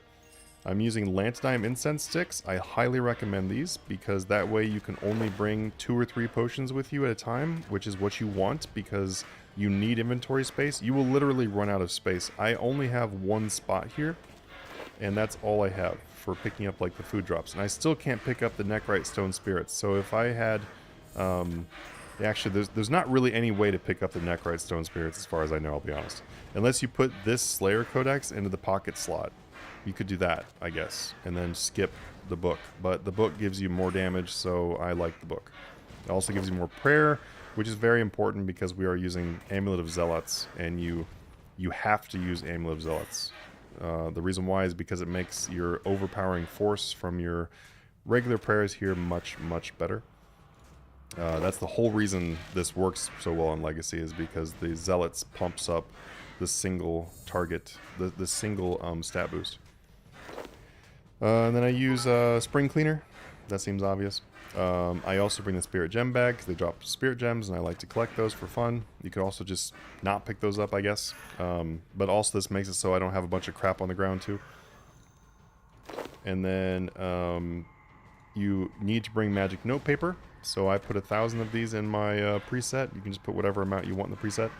But you need to have Magic Note Paper, otherwise you can't fit all the keys. And then Slayer Codex to get here. Then we've got Holy Aggro Overload. These are the ones you need to use. They have to be the holy ones. They have to have the aggro, and they have to be the overload. You could, I guess, go with like elders or something like that, but I don't know. I'm not really sure if it's really worth doing that, but you could. Kind of like my argument for tier 90 here. I guess you can just go ahead and do it for some extra damage. I guess that's totally fine. Then I got the charms. That's pretty much it for the stuff you bring with you, and then that's it. Oh, let's see. It's boring, though. Troll with it. Oh, for the Croesus. We'll do AFK Arc. Get max cape for it. 200 mil in XP and 120 cape. Or are you doing for like? Oh, for the for Arc. For archaeology. Oh, do more chilling time. I'm always doing chilling time. And no, I'm not doing Slayer Huntress. Have around 500 million. What should I do with it to make more GP? Flipping, my dude. Flipping. Just join our Discord server and then look through the information about how to learn how to flip and everything. That's what you want to do. Just ask people in there. Just start learning flipping. That is 100% what you want to do. If you want to have a lot of money, like a lot. Like on this account, it just flashed there for a second, but I have 207 billion on this account, but that doesn't include like the party hats and stuff like that. So there's like 250 bill on this account. And the account, I don't even flip with this account. So if you want to have that kind of money or much higher, like I have just under 2 trillion on RS3. If you want to have that kind of money or whatever, just like consistently chill without treating RuneScape like a full-time job, then you want to get into flipping. How much longer in the stream? I don't know. Just a little while. Probably another like half hour. I usually try to do like a 4-hour stream. I need to work on these spreadsheets anyway, so I'll probably do that while I'm chilling with you guys. And I gotta eat at some point. I'm like absolutely dying of hunger, so I don't know. We'll see. Gotta say, I miss not having a quest plugin RS3 like OSRS. Oh, you are... Yes, my dude. If there was a quest plugin for RS3, freaking would love that. Do you have an HSR asking for Ask the Extra Add Ascension Shards? No, I don't have an HSR now. I had an HSR and I sold it when they got like crazy expensive. I was like, you know, I don't really value this at this price because I don't really boss. I have a Tony's Matic. That's the only hero thing that I've got that I personally use right now. I would love to get another HSR though if they go down again. I just don't value them at their current price. Like almost 6 bill is too much. I am not OSRS fan and enjoying RS3 content. Hey, I love both games. They're both so fun. I like both. Can you use ore box to stack all the stone spirits? No, you have to use the spirit gem bag. Oh, these for the ore box. Ooh, can I do that? Oh, it's these small things that I probably forget. Oh, does it carry enough of them though? How many of them can you put in the ore box? I like never use the ore box because I was 200 million mining before it even came out, so I don't even use it. That's a good call though. I didn't even think about putting the spirits in there. That might be the last missing item. Ah, that might fix my inventory problem. That'd be so nice. My RuneScape drop OCD would be very happy to fix that problem finally and not have to leave that one item on the ground.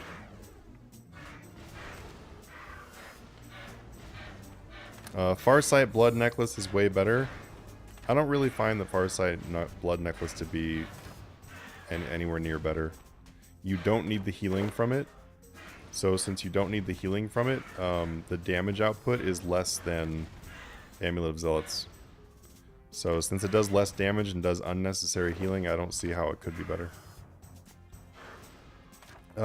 Don't you have or use any relic for Death Note that collect loot for you? Death Note was only for bones and ashes.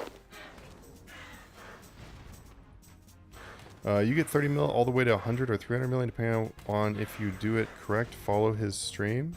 For what? Someone gifted me 15 million. Would that be enough to start flipping? You can flip with 15 million, yes, but I would really recommend you just start doing some good money makers like the one I'm doing right now. It's a pretty good one. It takes no effort at all.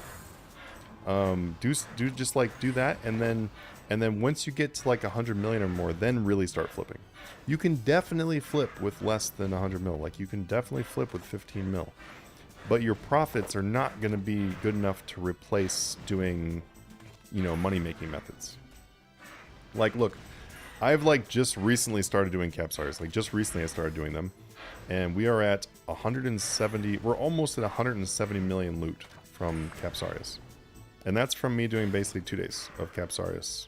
And not even full 2 days. Like today is the second day. So it's like 100 million a day with like no effort at all. And you get a fun kill count doing it. But you can also do Frost Dragons. Frost Dragons are like 20 million plus per hour right now. They're actually over 20 million an hour doing Frost Dragons. So you can make about double what you'd make here, close to it. Because this is saying right now we're doing about 13.7, but that fluctuates a lot.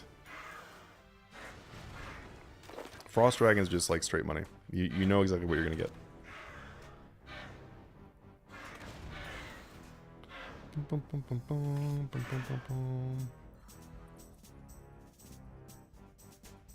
When you're talking to someone who just started their account over today, well, yeah, hey, no. I mean, I have no idea where you're at on your account unless you tell me. So, I mean, I'm happy to help anybody no matter where they're at.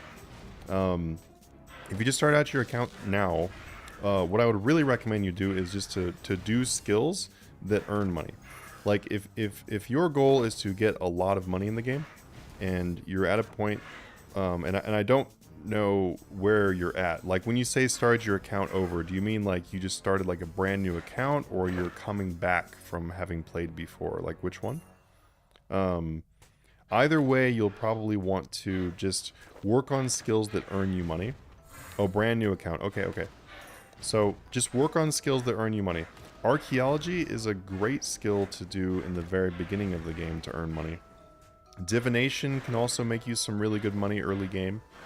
And there's a few other skills that will definitely like help you to earn some like early game money, where you can kind of build up your cash to be able to start flipping with. But I would say like as a person who just restarted the game and everything, don't worry too much about like, you know, making a ton of money, unless that's your goal though. You know, like when I restarted my account a while back, I was like, I just want to get tons of money like that, like, because that was what's fun to me. Like what's fun to me is to do the economy stuff of the game. So I really wanted to be able to play the economy and like do flipping and investing and stuff like that. Like that's what I really wanted to get back into. So I don't know what your goals are, but doing the money making skills first will definitely be helpful no matter what your goals are. So that would be like, kind of like I mentioned, archaeology is a fantastic money maker in the beginning, because you just like AFK it, sell off the materials, make some really good money for a low level account. Construction pass. You can do your rune crafting to unlock the rune crafting guild and be able to do the Viswax every day, which is good. And then also teleport to the altars and then use your daily essences from your hood or your rune crafting outfit, which you won't have yet, but you can get the hood pretty early on. Make some money from rune crafting, especially if you started now. Like you started doing rune crafting guild now, then it'll add up over time. Magic can earn you some pretty good money if you do stuff like enchanting bolts and stuff, but that could be a little while before you get to where that's going to be good money. Slayer is good, but Slayer is mostly better after you've done some quests and unlocks. So archaeology is once again going to be more consistent in the beginning. Necromancy. You actually are able to make money doing necromancy, doing the rituals. So that's actually a pretty good early game option, is just to do the necromancy rituals to get some money and build up that skill. It's also like the best combat in the game now, so it's a really good idea to like really work on necromancy. Divination, like I was saying, is really good money right now. The low level wisps, no one does the low level energies. So since they don't, some of those energies are up to 2,000 each right now. So you can just sit there and just do like really low level divination and make quite a bit of money doing it. So it's a really good option for someone who's low levels or newer to the game. Hunter, you're really not going to make much money in Hunter unless you are doing stuff that's really sweaty, like really click intensive. So I'd probably avoid that for money. Already mentioned Slayer. Fletching can make you some small amounts of money. It's not a bad skill to start out with in the beginning. Crafting can make some good money. I'm not forgetting fishing. I haven't gotten there yet. We're working through the skill list. So crafting can actually make you some pretty good money, but the only problem is that the money-making methods for crafting involve you going like way slower than the normal faster methods for crafting. So if you're going to do crafting money making, I would probably stop at like level 70 or 80 or whatever, and then don't do it again. Because after that point, you should definitely be doing faster methods. But early game crafting, not too bad. Thieving just makes you straight money. So if you want to put time into thieving, or anybody wants to put time into thieving that needs money, thieving is just straight up money. Like, that's all it is. You just make money. Herb lore can be really good for money making on some things. You just got to find the things that work out well. But that also usually requires a bunch of equipment to unlock too. Like, you have to get the different pieces of the outfits to make it so that you actually get money from that. Agility can actually make you money if you get to higher level agility and do like Anachronia courses. Mining. Mining is good money. I have a rather boring, full, in-depth mining guide you can use on my channel. It's so frustrating because that guide took so long to make, and I realized after I made it though that it's just boring. Like the way I talk in that video is just dull. Like I was like, oh my god, I'm gonna put myself to sleep watching this crap. But it does have like everything you need to know about mining at that point in the game is in that video. So definitely check out that video. Just, you know, maybe take an energy drink before you watch it, because I was pretty boring in that video, unfortunately. But mining is a good moneymaker. And then always on ad break? No. Alright, give me 1 sec. As soon as you're back from ad break, he can't even hear me, but when he's back from ad break. Man, why is there even ads? I'm not getting paid for these ads. What am I making? 1 cent? So annoying.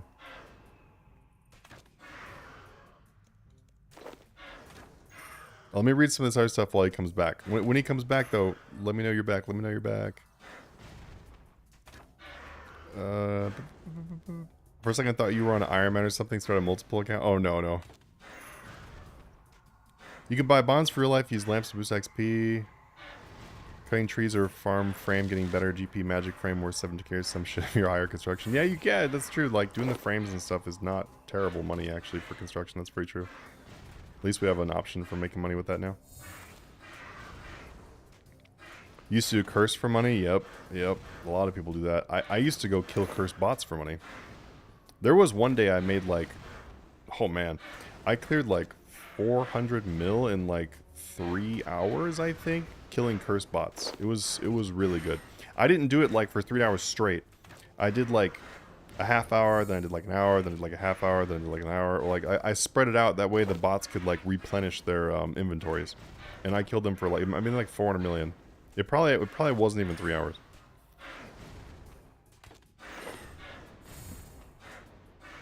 The thing is, I actually missed the cursed bots because I should have gotten my wilderness helm done before they went away.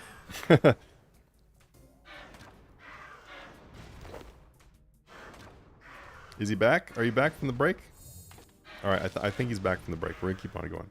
Alright, so smithing. Smithing does make some pretty good money if you do the slower things. The good money making things, or the good XP things, are not good money though, unfortunately. They cost money.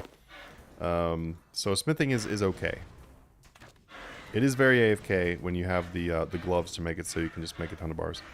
Fishing is a not good option to make money, actually.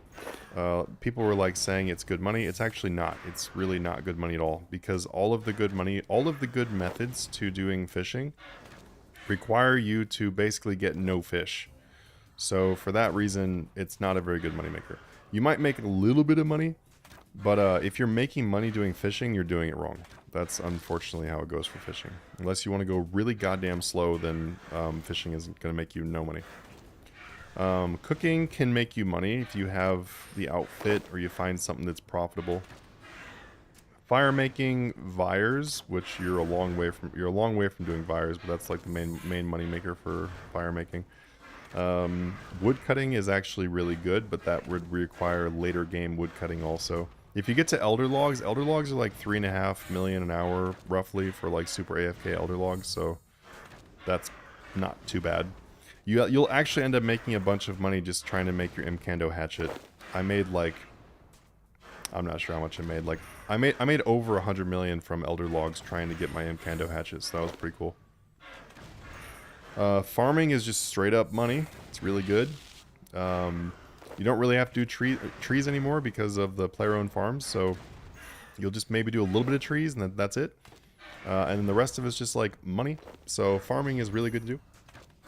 Summoning can make a lot of money too if you find the right things to do, like for green and gold charms. A lot of people don't use green and gold charms, so the products from green and gold charms are actually really good. And then invention, which doesn't really make you any money. Right now with 25 mining, 29 fire making, 26 wood cutting, wasn't really sure what to do, so went on my default. Yeah, I mean, just honestly just work on whatever you want to work on. And like you know, you find ways to make money as you go, and then just like my best advice though is just like just try to focus more on not wasting money than on like really trying to grind out the exact money things, and work on your dungeoneering. Honestly, if I was making a fresh account right this second, I would be at the dungeoneering hole in the beach like as much as I possibly could. And that is probably going to be like your absolute best thing you could be doing in the game right now. And you can only do a certain amount of that per day unless you've gotten a ton of the cocktails, so you'll end up capping that daily anyway. Yeah, for sure. You feel free to ask any questions you want to. I try my best to help people out. It's pretty fun. But yeah, the dungeoneering hole is really good because, like Blinket just said, if you're 85 dungeoneering, then you unlock Frost Dragons.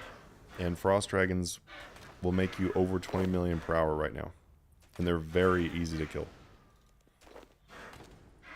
And then also too, if you're planning on like having like trim or comp or whatever, then getting your dungeoneering up to doing Motherlode Maw is going to be like 100% like a rush to get it done kind of thing. And then also too, this last thing I'll mention too, is for dungeoneering, unlocking all of the like items you'll need for Slayer, because there's quite a few Slayer unlocks that come from the dungeoneering stuff.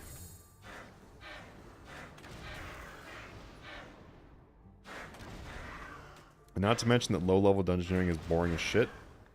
So I would literally be spending as much time as I possibly could at the beach right now. If you started right now, then just by doing your daily beach, you could probably pretty easily get to like, what's the day? 710. You could probably get to like 80 dungeoneering. Like I would expect you to be able to get to 80.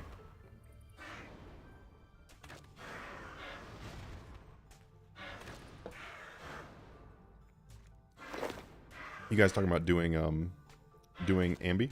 Like doing EDE3?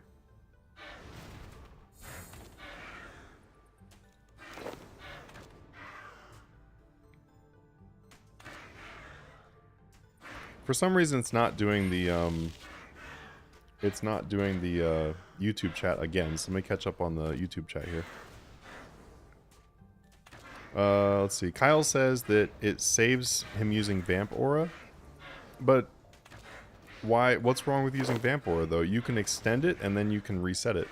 So you get quite a bit of time on Vamp Aura. And you don't even actually have to use Vamp Aura. If you're using Serenic, for example, like the tier 90, then you don't even really... I haven't even... The Aura's been gone for... I don't even know how long the Aura's been gone now. But you can use a Bunyip, and then just heal with these chili potatoes, and then you never die. Between Bunyip, the potatoes... and Excalibur or whatever, you never need healing. If you want to skip the potatoes, you can also skip the potatoes by just going and activating your Aegis. But if I wanted to just reset one of them right now, I would just reset it and then go back into Vampirism. But I could have had like an extra 2 hours of Vampirism right now just from that. And then, you know, Aegis will probably be back off cooldown and stuff like that, and you can just rotate. I also use Reckless sometimes too, just boost range. I'm gonna switch to Reckless now. Reckless makes it so you get way more one shots too. You get a really big boost to your range level. I just overall don't like the blood necklace, but if you enjoy using it, then feel free. I just don't want to reduce my range strength bonus that I get from overpowering force. I just think it's too valuable.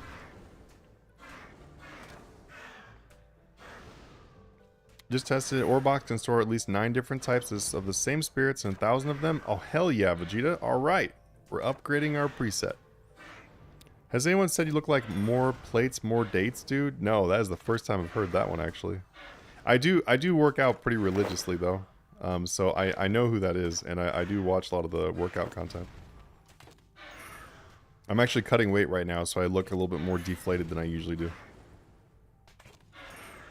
Yeah, and Kyle, I'm not in any way saying that, like, your idea is bad. I'm just, you know, it's obviously, like, our own personal preferences. I almost used the blood necklace, so that's why I was doing, like, a pretty deep comparison of the two, and I just didn't really find much of a reason to use it myself. But if you personally prefer it, then that's totally fine.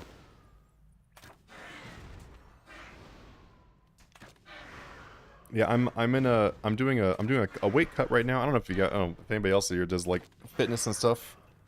I love talking gym shit. We could talk gym shit for the next, like, 10 hours.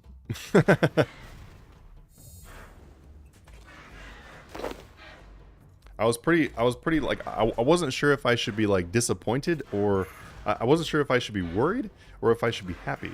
But yesterday I went to the gym and I was doing so I'm mostly doing, like, full body kind of workout, or I will, like, do, like, back and forth, like, push, pull, or whatever, because I'm doing weight loss right now. So all I'm trying to do is just to hit the workouts and try to maintain muscle, try to maintain strength. That's all I'm trying to do. So it's not like a super strict regimen for, like, the workout stuff right now. And then I just go do a ton of cardio. And so I tried doing, like, a push day the last time I went in, and I wasn't sure if I should be worried or happy, but I did 315 bench for 6, and I was like, okay, I don't think my strength level should still be that high if I'm, like, successfully cutting weight, because that means I might be eating too much food, but I don't know. We'll find out. I guess if the weight keeps going down, then it matters, but I was like, that seems a little bit too much, because normally when I go on a cut, I'm usually benching with, like, 275, 285, and that's usually where I'm sitting at. But 315 didn't feel that bad, so maybe I just got stronger this time around. I really wanted to go to the gym today. I don't know if I'm gonna go, though. It's 6 o'clock now.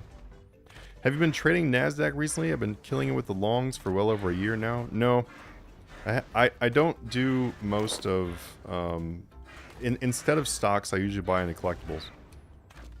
Now, some people hear that and they're like, man, that's so dumb, but let me give you an example. So, I bought, I spent $15,000 on, this is just one example. I buy and sell a lot of different card games. This is just a very recent example. This happened the last couple months that I sold these off, but I bought, if anybody plays Pokemon, they probably know what I'm talking about.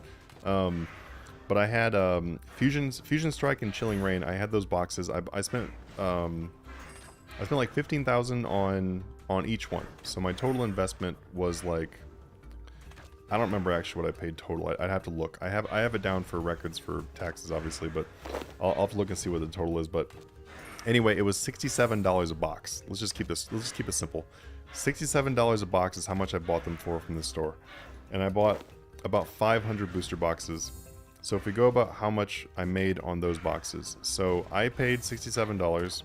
I ended up selling them for $250. So minus 67, I made $183 per box, and I bought 500 boxes. So I made $91,500. And that $91,500 profit, that was my flip profit. That was over the course of the 2 years. So it's about a year and a half, 2 years is how long that took. And all I had to do was just go buy them, put them in the closet, wait, then sold them later. But I do a lot of stuff with collectibles like that, so that's kind of like what I do instead of stocks. I do sometimes buy stocks, but not all the time. I prioritize the money more towards stuff like that, because I mean, it's you know, how often you're gonna find, like, a solid 3 times return, 4 times return, whatever, that's, like, you know, is like pretty much a guaranteed thing. Pokemon boxes are, like, pretty much guaranteed. There isn't a single box in the history of Pokemon that has ever gone below MSRP after it was no longer in print.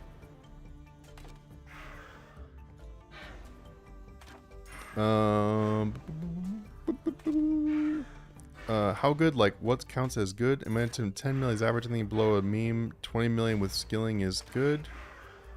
Oh, I think I don't know what question that is. Resolar, if you can ask that one again. My bad, because I don't know why this Streamlabs keeps on bugging, and like it keeps on showing it keeps on not showing the YouTube chat in the multi-stream chat. So you're talking about like if like 20 million was like an average amount. Yeah, I don't know. A lot of skilling stuff is way below 10 mil. Curse energy bots are good money, just had to stay away from their guardians. Yeah, there you go. Yep. The random dude that would run in there and like kill you. Yeah, oh, that is very true. Blue blubbers are really good money. They're up to like 13,000, aren't they? Also, best part of Dungeon Hole is you can even do it on free-to-play as well, so you can build up with alts as well. Oh, I didn't realize it was free-to-play. Is it the same XP and everything too? What's up, Gabe? And yeah, the weekends. Hell yeah for the Dungeon Hole. Pure beach, says Fornos. As a mid-high level player, would you consider PVM the best way to make money? Really want to party at so bad? Definitely not. No. Actually, I probably shouldn't have said it that way. PVM is a fine way to make money. And you will be able to buy like a party hat or whatever eventually doing PVM. But flipping is far less work and far more money overall. So I would recommend if you want to get like a party hat, you want to get a few party hats or whatever. Like I have 4 blues right now. That's what I've got for like I have 4 blues and I have 500 golden party hats if you want golden party hats. But if you want like multiple hats or whatever, then flipping is what's going to get you there. Because here's the thing about PVM. When you're not doing PVM, you're not making money. But when you're not on your computer, flipping, merching, whatever, it's making you money. Investing is making you money. So it's kind of like the work smarter, not harder kind of thing. So like an ideal situation for someone who really enjoyed doing PVM or wanted to make money with PVM would be to go and do like PVM, and then when they're done, like we're just do them at the same time. Because if you're actively playing, do your PVM. And then like maybe put in your overnight offers and when you log out. That's a really good way to do it. A lot of the people who have like the most money in the game, that's what they do. They'll do like high tier PVM and they will also do flipping and stuff on the side. It's honestly best to do both if you enjoy doing both.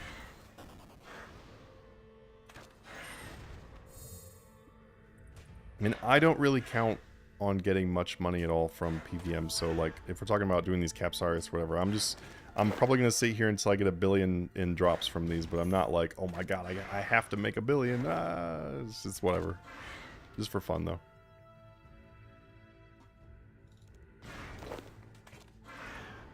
Let's see where our kills are up to now. These things go really fast. We're at 45, 252.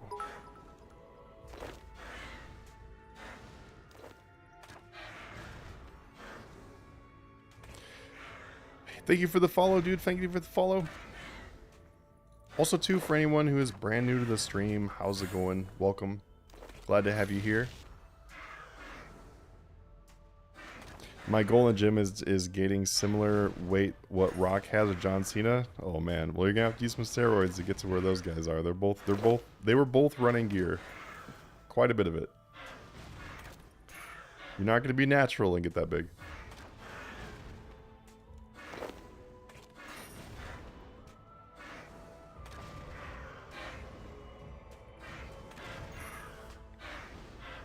Nah, no need to use steroid. Yeah, I mean, you don't need to use steroids. You're just not going to look like John Cena or The Rock.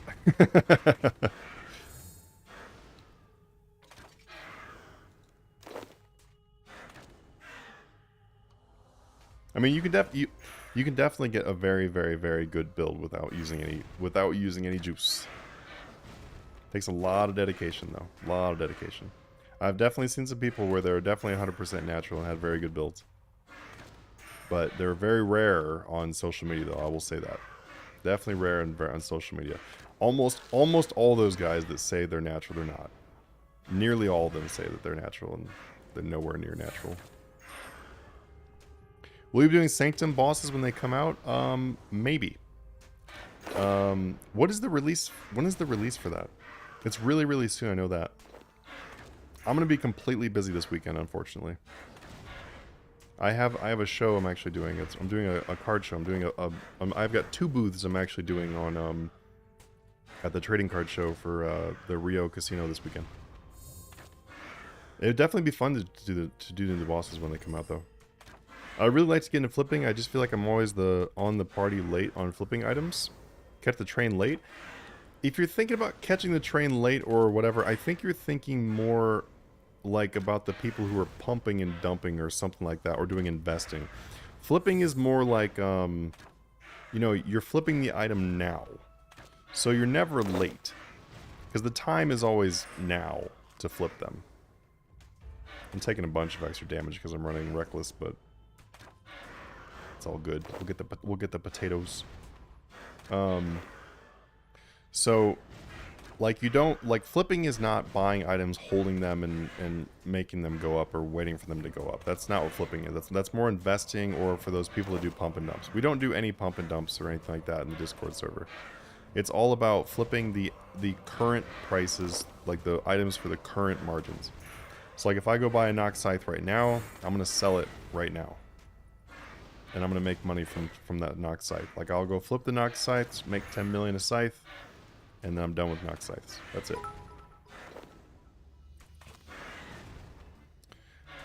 Alright, Kingy, I'll see you later, dude. Finished welding, so I can't podcast this anymore. Hey, thanks for joining, dude. Appreciate it. Yeah, we'll be heading out of here pretty soon anyway, so... Appreciate you being here. See you next time. You kind of look like a in better shape, way better person, Kevin Spacey. I love the way better person, Kevin Spacey. That's funny.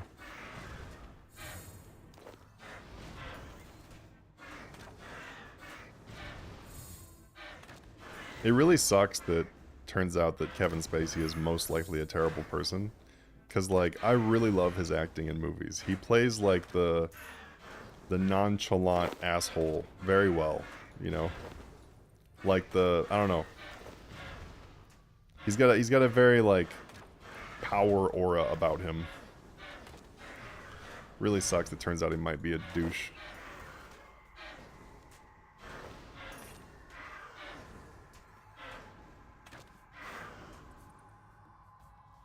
Yeah, I really don't recommend jumping in on the pumping and dumping stuff, Gabe.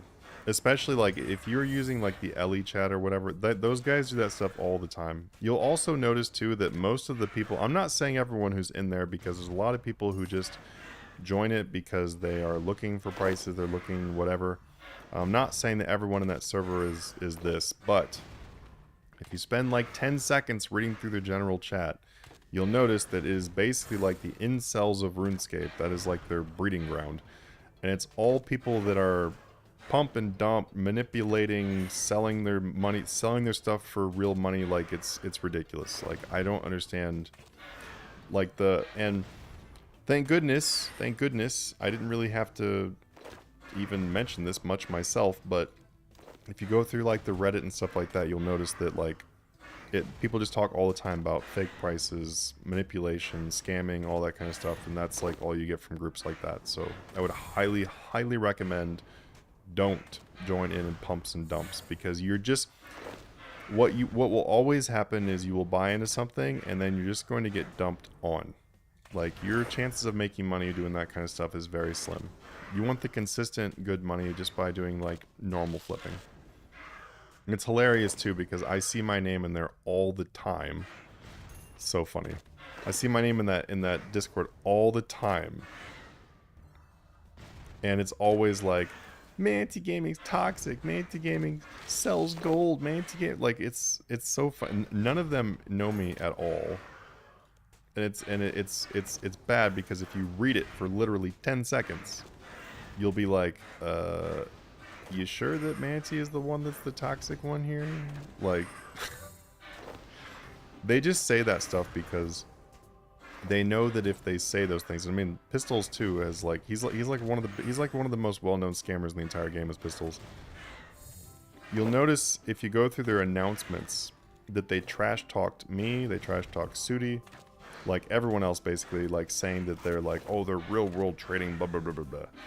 They just did that because that way, if they say these things, then their hope is that people would like, their hope is that people will just read that and then not do any research and then just go by that. And then in reality, they're the ones doing everything they just said that they're not. It's kind of like the people that are like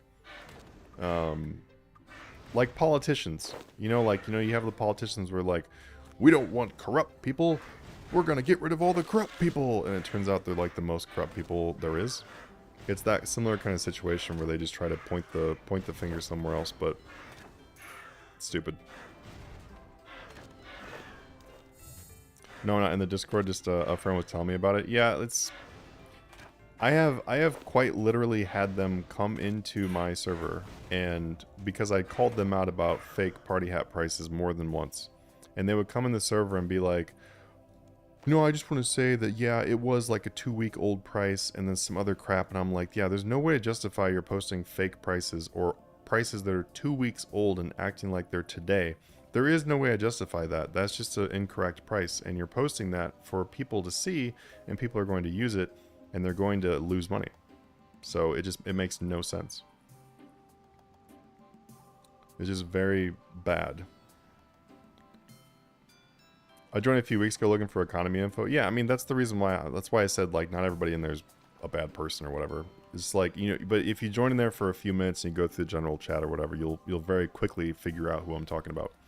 I don't even have to like mention people. There's so many people that are just like they're just like incels. They're so toxic. It's ridiculous. I mean, like there's a difference between like being jokingly toxic and then just like literally being a trash can. That place, the Discord is full of people like that. But alright guys, I'm going to go ahead and head out now because I am absolutely starving. We had like a 3.5 hour stream. It was pretty fun. We got up to 177.1 million in drops from caps. So go do your Capsarius in your player-owned Slayer dungeon. Can confirm it's not bad. It's about the most chill thing you can do and you can earn some extra money doing it. So pretty sweet. It's a really good way to make up some money too. If you guys are like, oh, how do I get more money to flip with or whatever? Doing methods like this is a great way to build it up.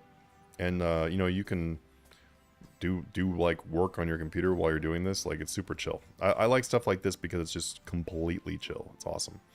But I'm going to head off, go grab some food and everything. It was really cool hanging out with everybody today. Thank you so much for making a successful stream. We had like 50 people on average throughout the entire stream, except for like the last like 15 minutes. So, awesome. Can't ask for more.